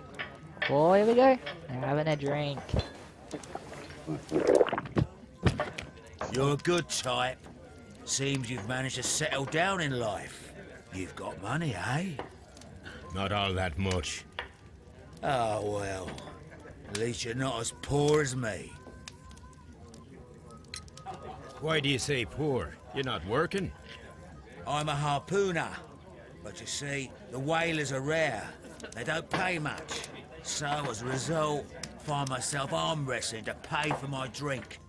Well, A harpooner. Interesting. You've had a lot of adventures, I bet. Of course. It's been a dozen years since I sailed. I've seen everything. Old Wallace, damn Black Peter, Great Roger. We sailed to the Cape of Good Hope.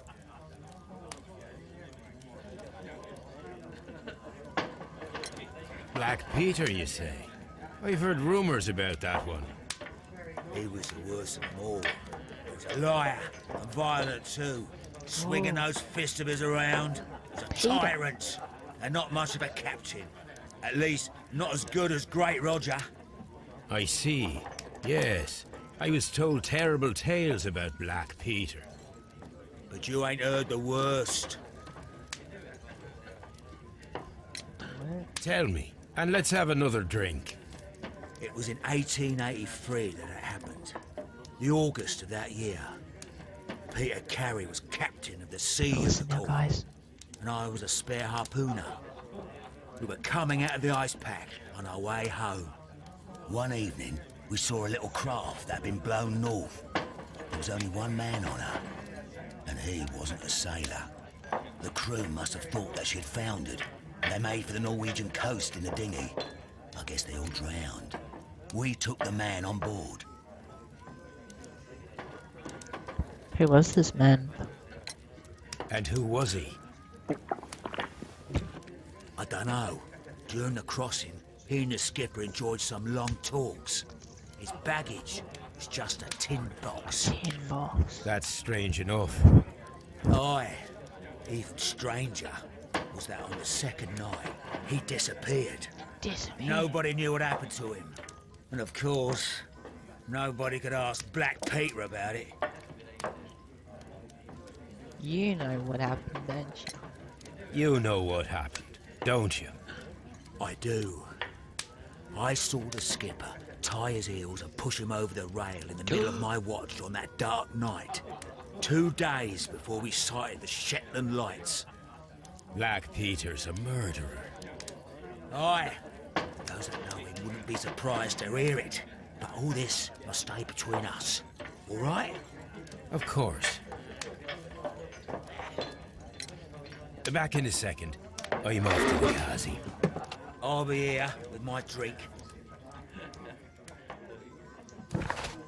But think about that for a sec, guys. So, it happened in 1983. Oh, sorry, 1883. The exact same year that John's dad went missing. they found a single person aboard a boat, which was exactly where his dad was going, and Peter Carey was the captain of the boat, and he wasn't a particularly nice fellow. And so they found him, and then Peter chucked him into the ocean. That's how he disappeared. Peter murdered Joshua Nelligan, which is John's dad. Whew. Getting intense now. Peter Carey was trying to conceal the murder of John Nelligan's father. See, he did it. Patrick Cairns told the story of how, in August 1883, he had observed Peter Carey throwing a man overboard.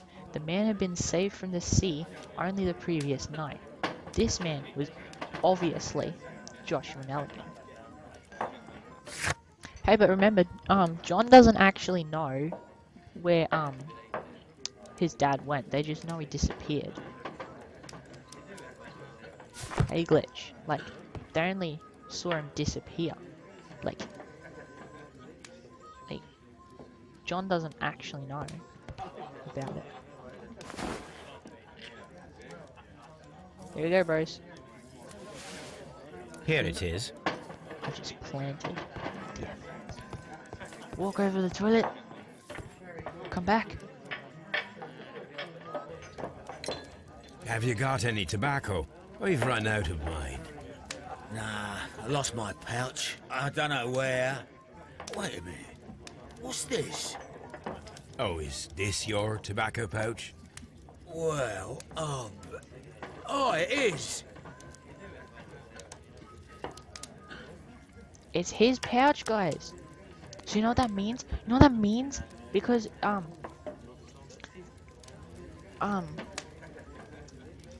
Nelligan was talking about the abbreviations on the notepad.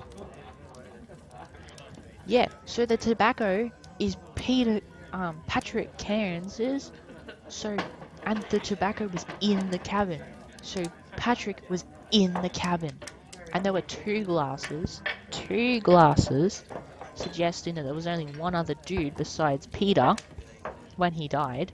So it was one person, and Patrick was in there. Well, I have to go now. I know a captain who's planning an expedition to Cape Cod. Captain Ahab's his name. He commanded the Pequod. He might need good harpooners. I'll tell him about you. Maybe. If you like, I'm done here. It's time to leave.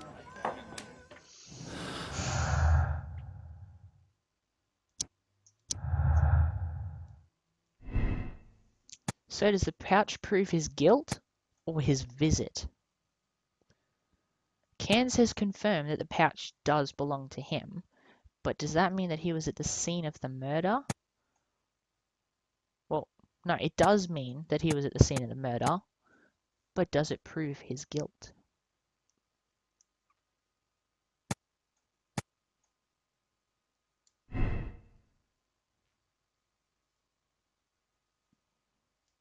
So you reckon is it proves his guilt or proves his visit?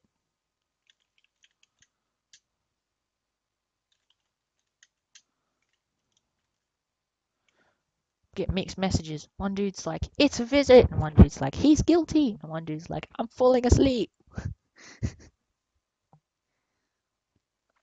So guys, just remember, we're looking for the person that killed Peter Carey. So even if you feel sorry for the characters, if they are the dude, then they are the dude. Just remember that.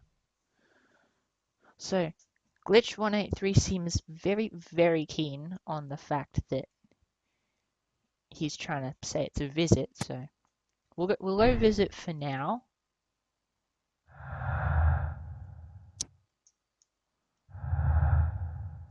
Go for now, but then see you later. Alright, so what else we got?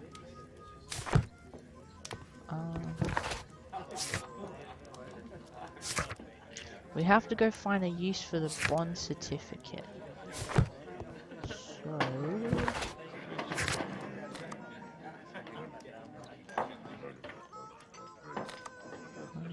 Scotland Yard.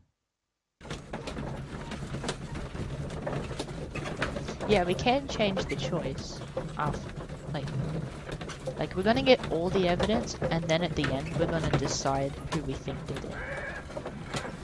There are like 5 different choices. Just saying. Hang on a second. No, we can look at the notes now. These are the suspect's belongings. Compare. I wonder if these are connected. Canadian Pacific Railway, CPR. I wonder what this is, eh? Now we have the proof that Nelligan's papers were indeed here. It seems that they have vanished, however.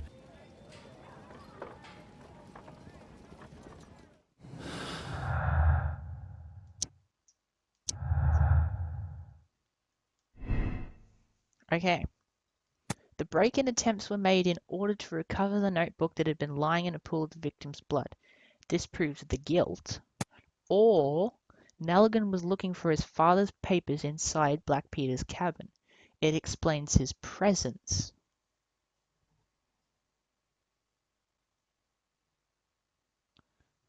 So do we reckon John did it?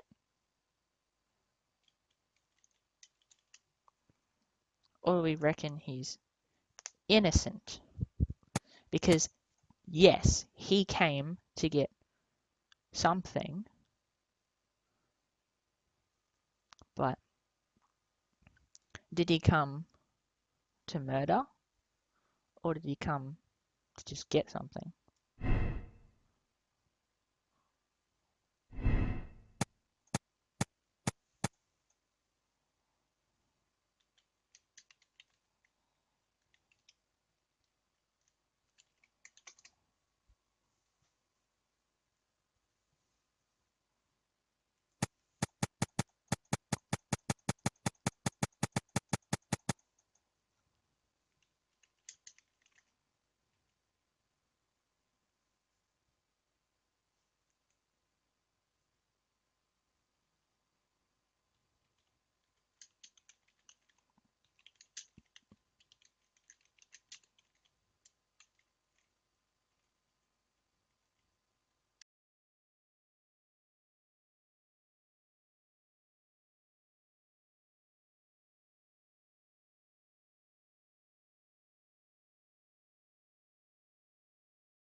Please escort this suspect for interrogation.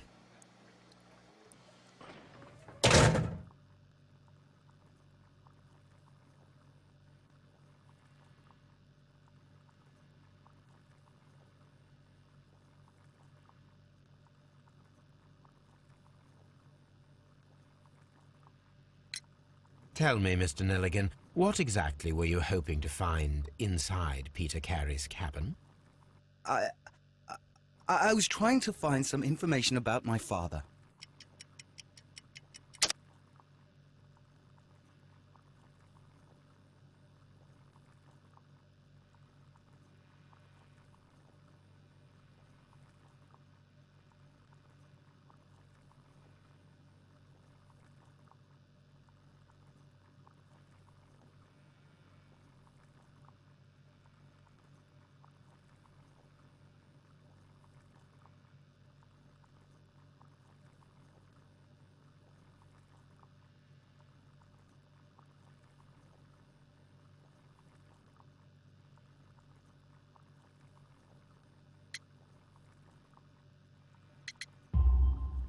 I assume you had another purpose, to retrieve the bond certificates. Am I correct? Yes. I discovered some time ago that a few of the missing securities had reappeared on the London market. You can imagine my amazement. I spent months trying to find them, and at last I discovered that the original seller had been Captain Peter Carey. These papers, they belonged to my family, but I could not find them there. That's all for now. Well, I will see you soon, young man.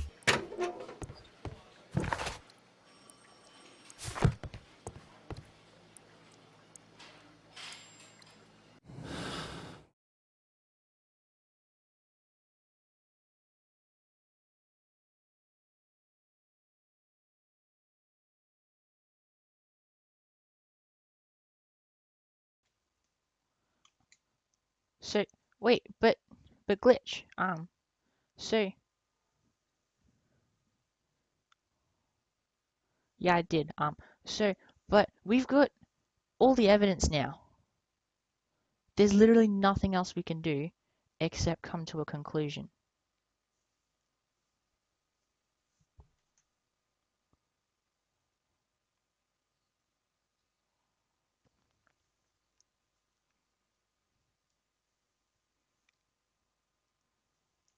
So we got to think of something, guys. Did he do it?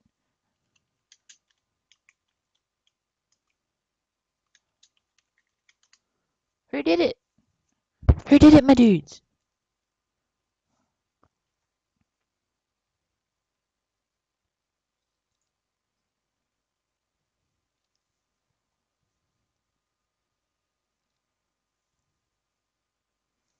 John said he was looking for the papers for for his dad. So I'm not gonna pick this as the final answer, but I'm just gonna show you guys. So if we go innocence right there, and then we go pouch proves guilt right there. See, it comes to a conclusion like this. And this one says Cairns is guilty. But we pick this, and then we go like that. No, guys. Because he said specifically that he was going to look for the papers. That's what he said just then. So that means that he was innocent.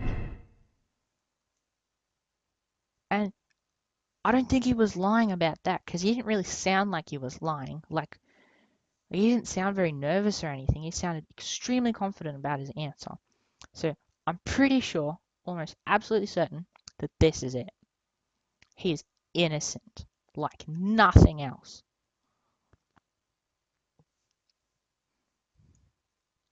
So,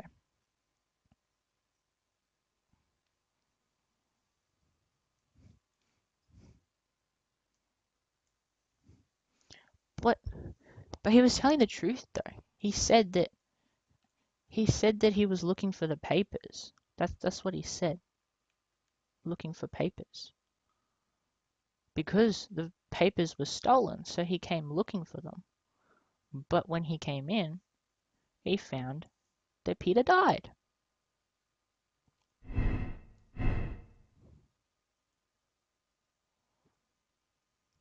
Was he trying to find a good answer, or was he trying to remember? Because we can also come and do this.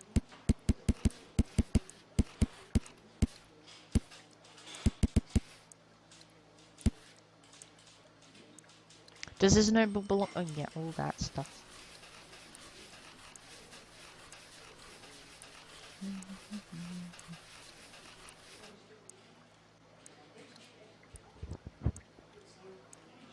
Because John did research. John Nelligan did research to try and find where the papers had gone, and then he found out that they were at Peter Carey's. See? So we say, what exactly were you hoping to find inside the cabin?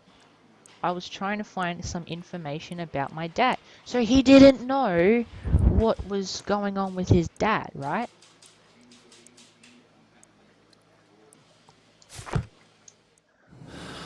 Okay, fine. What do you think? What do you think, Glitch? What do you think? Who do you say did it? Who do you think did it?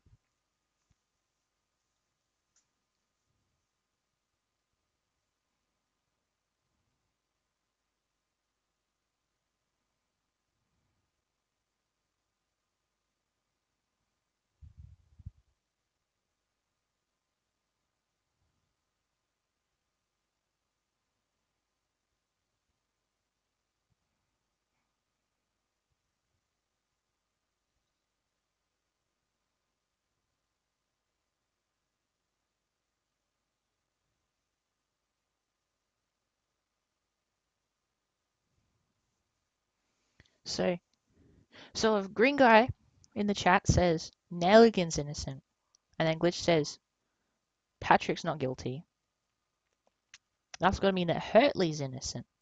Oh, sorry, Hurtley's guilty, but is Hurtley guilty though? Because... But why? Why? What do you like about Patrick that makes you not go to... Why? Why are you on Patrick's side though? Like, I'm just wondering. Like, I'm just asking. But what do you mean he just wants to... He didn't kill to make a living, and he didn't not kill to make a living because he's out of a job. But on his previous job, he saw someone that he didn't particularly like kill someone.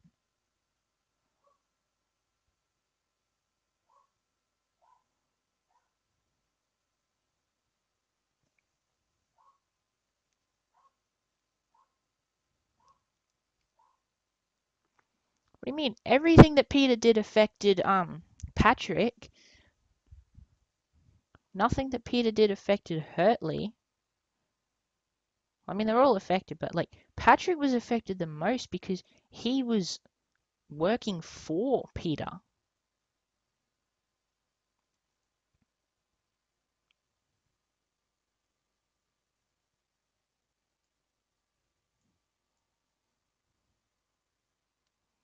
Patrick knew who Peter was. Patrick was inside the thing. Patrick...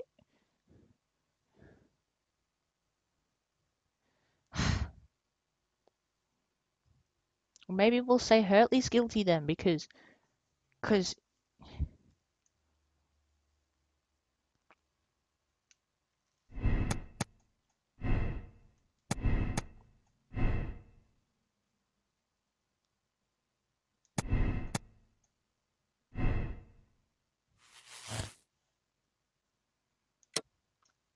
you guys want to go with...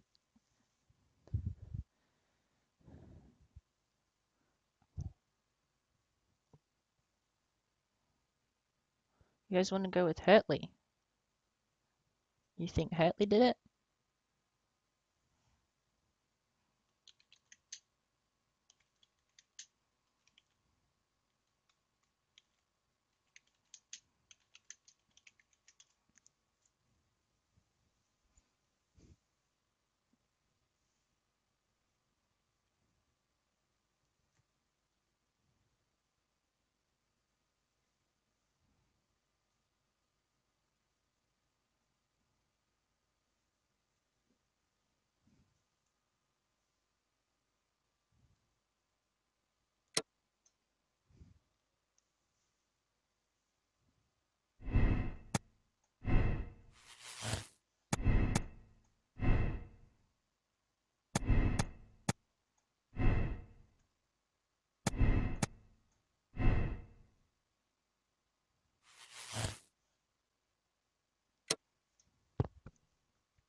Guys, do we condemn him or do we absolve him?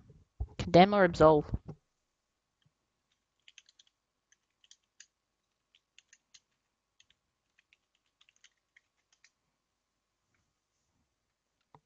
Do we be nice to him or do we be mean?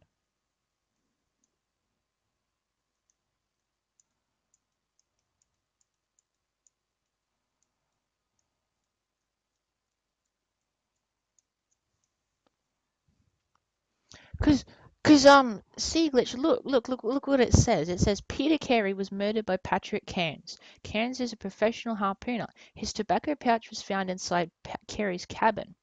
But if you pick absolve, it says Patrick killed Peter, but the murder was not premeditated. It was in self-defense against an armed and irrational drunken sailor.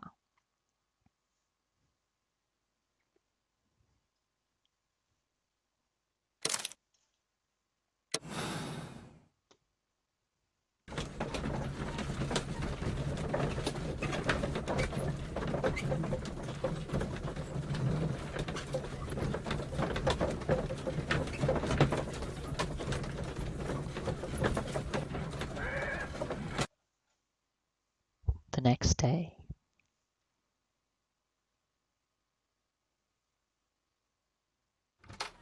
Good afternoon. I must be at the wrong address. I'd like to speak with a ship's captain, a Captain Ahab. Is that you? No, my name is Sherlock Holmes. That detective fella? So, you wanted to see me? That is correct. We need to talk. About what? About Black Peter, who was killed in his own hut with a harpoon. You know, don't you? Yes. How? The tobacco pouch. You recognized it. Oh, the sailor. It was you. Unbelievable. Well, fine. I confess. But if you really do know everything, you should also know that I didn't want to kill him. He made me do it. I know. Did you know about this story with the bond certificates? Did you need money? Yeah. I just wanted him to cough up a little silver. I'm out of work, and I thought maybe he could help me. Well, he refused outright, and he insulted me. I reminded him I knew all about that murder he committed at sea in 1883.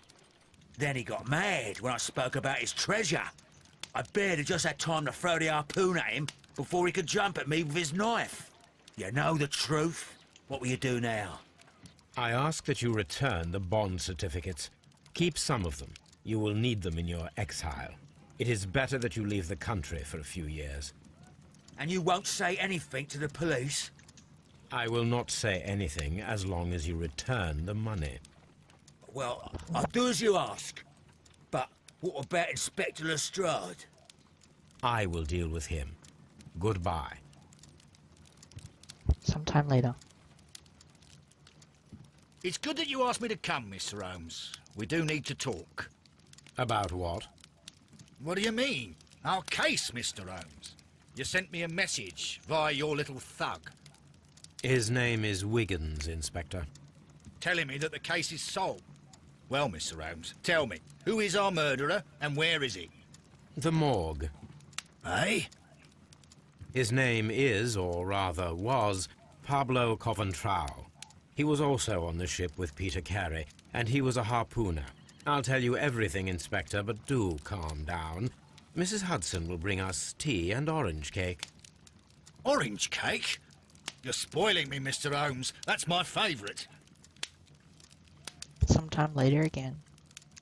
Ah, Mr. Holmes.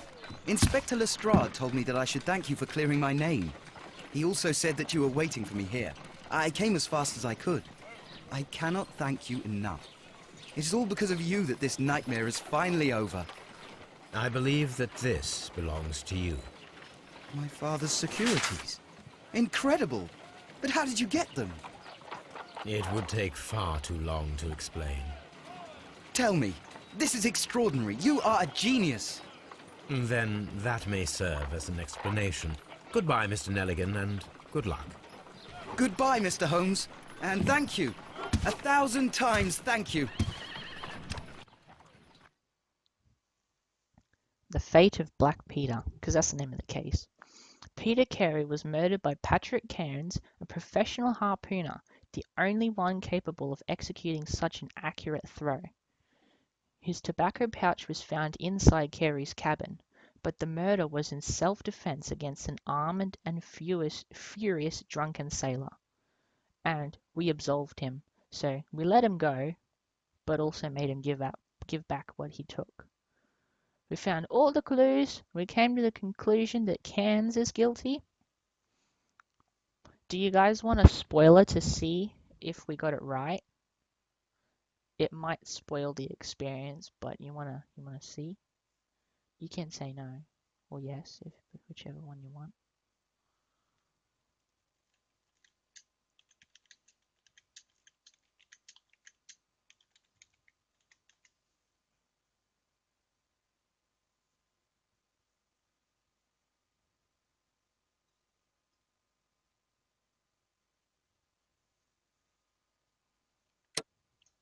And that's correct. We found every single clue and we came to the correct conclusion.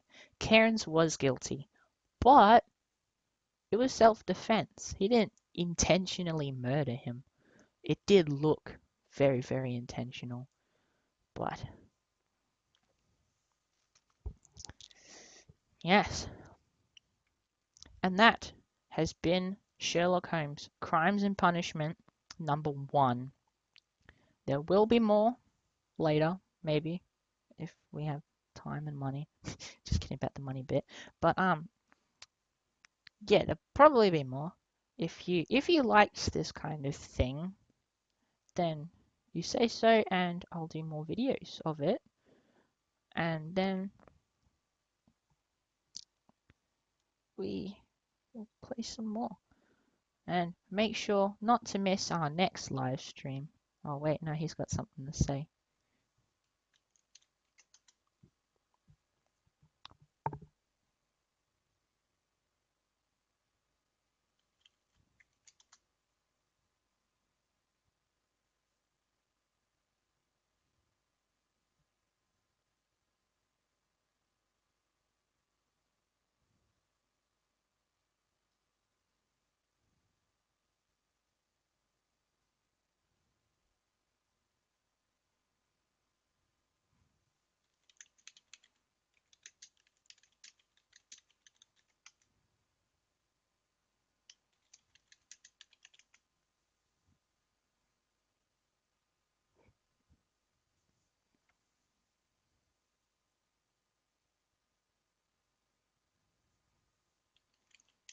Say bye to Green Dude. Bye, Green Dude.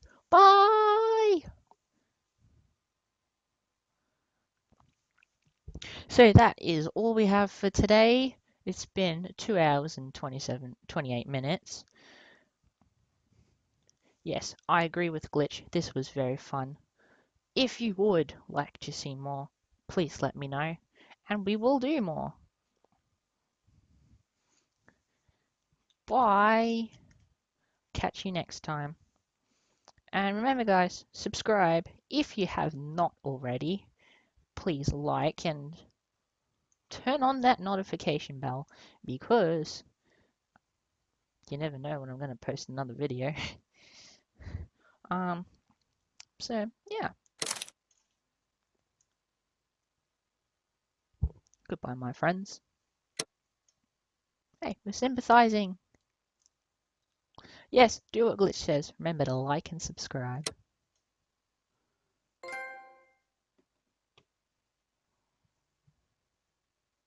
Oh no, oh no. Yeah. Yeah.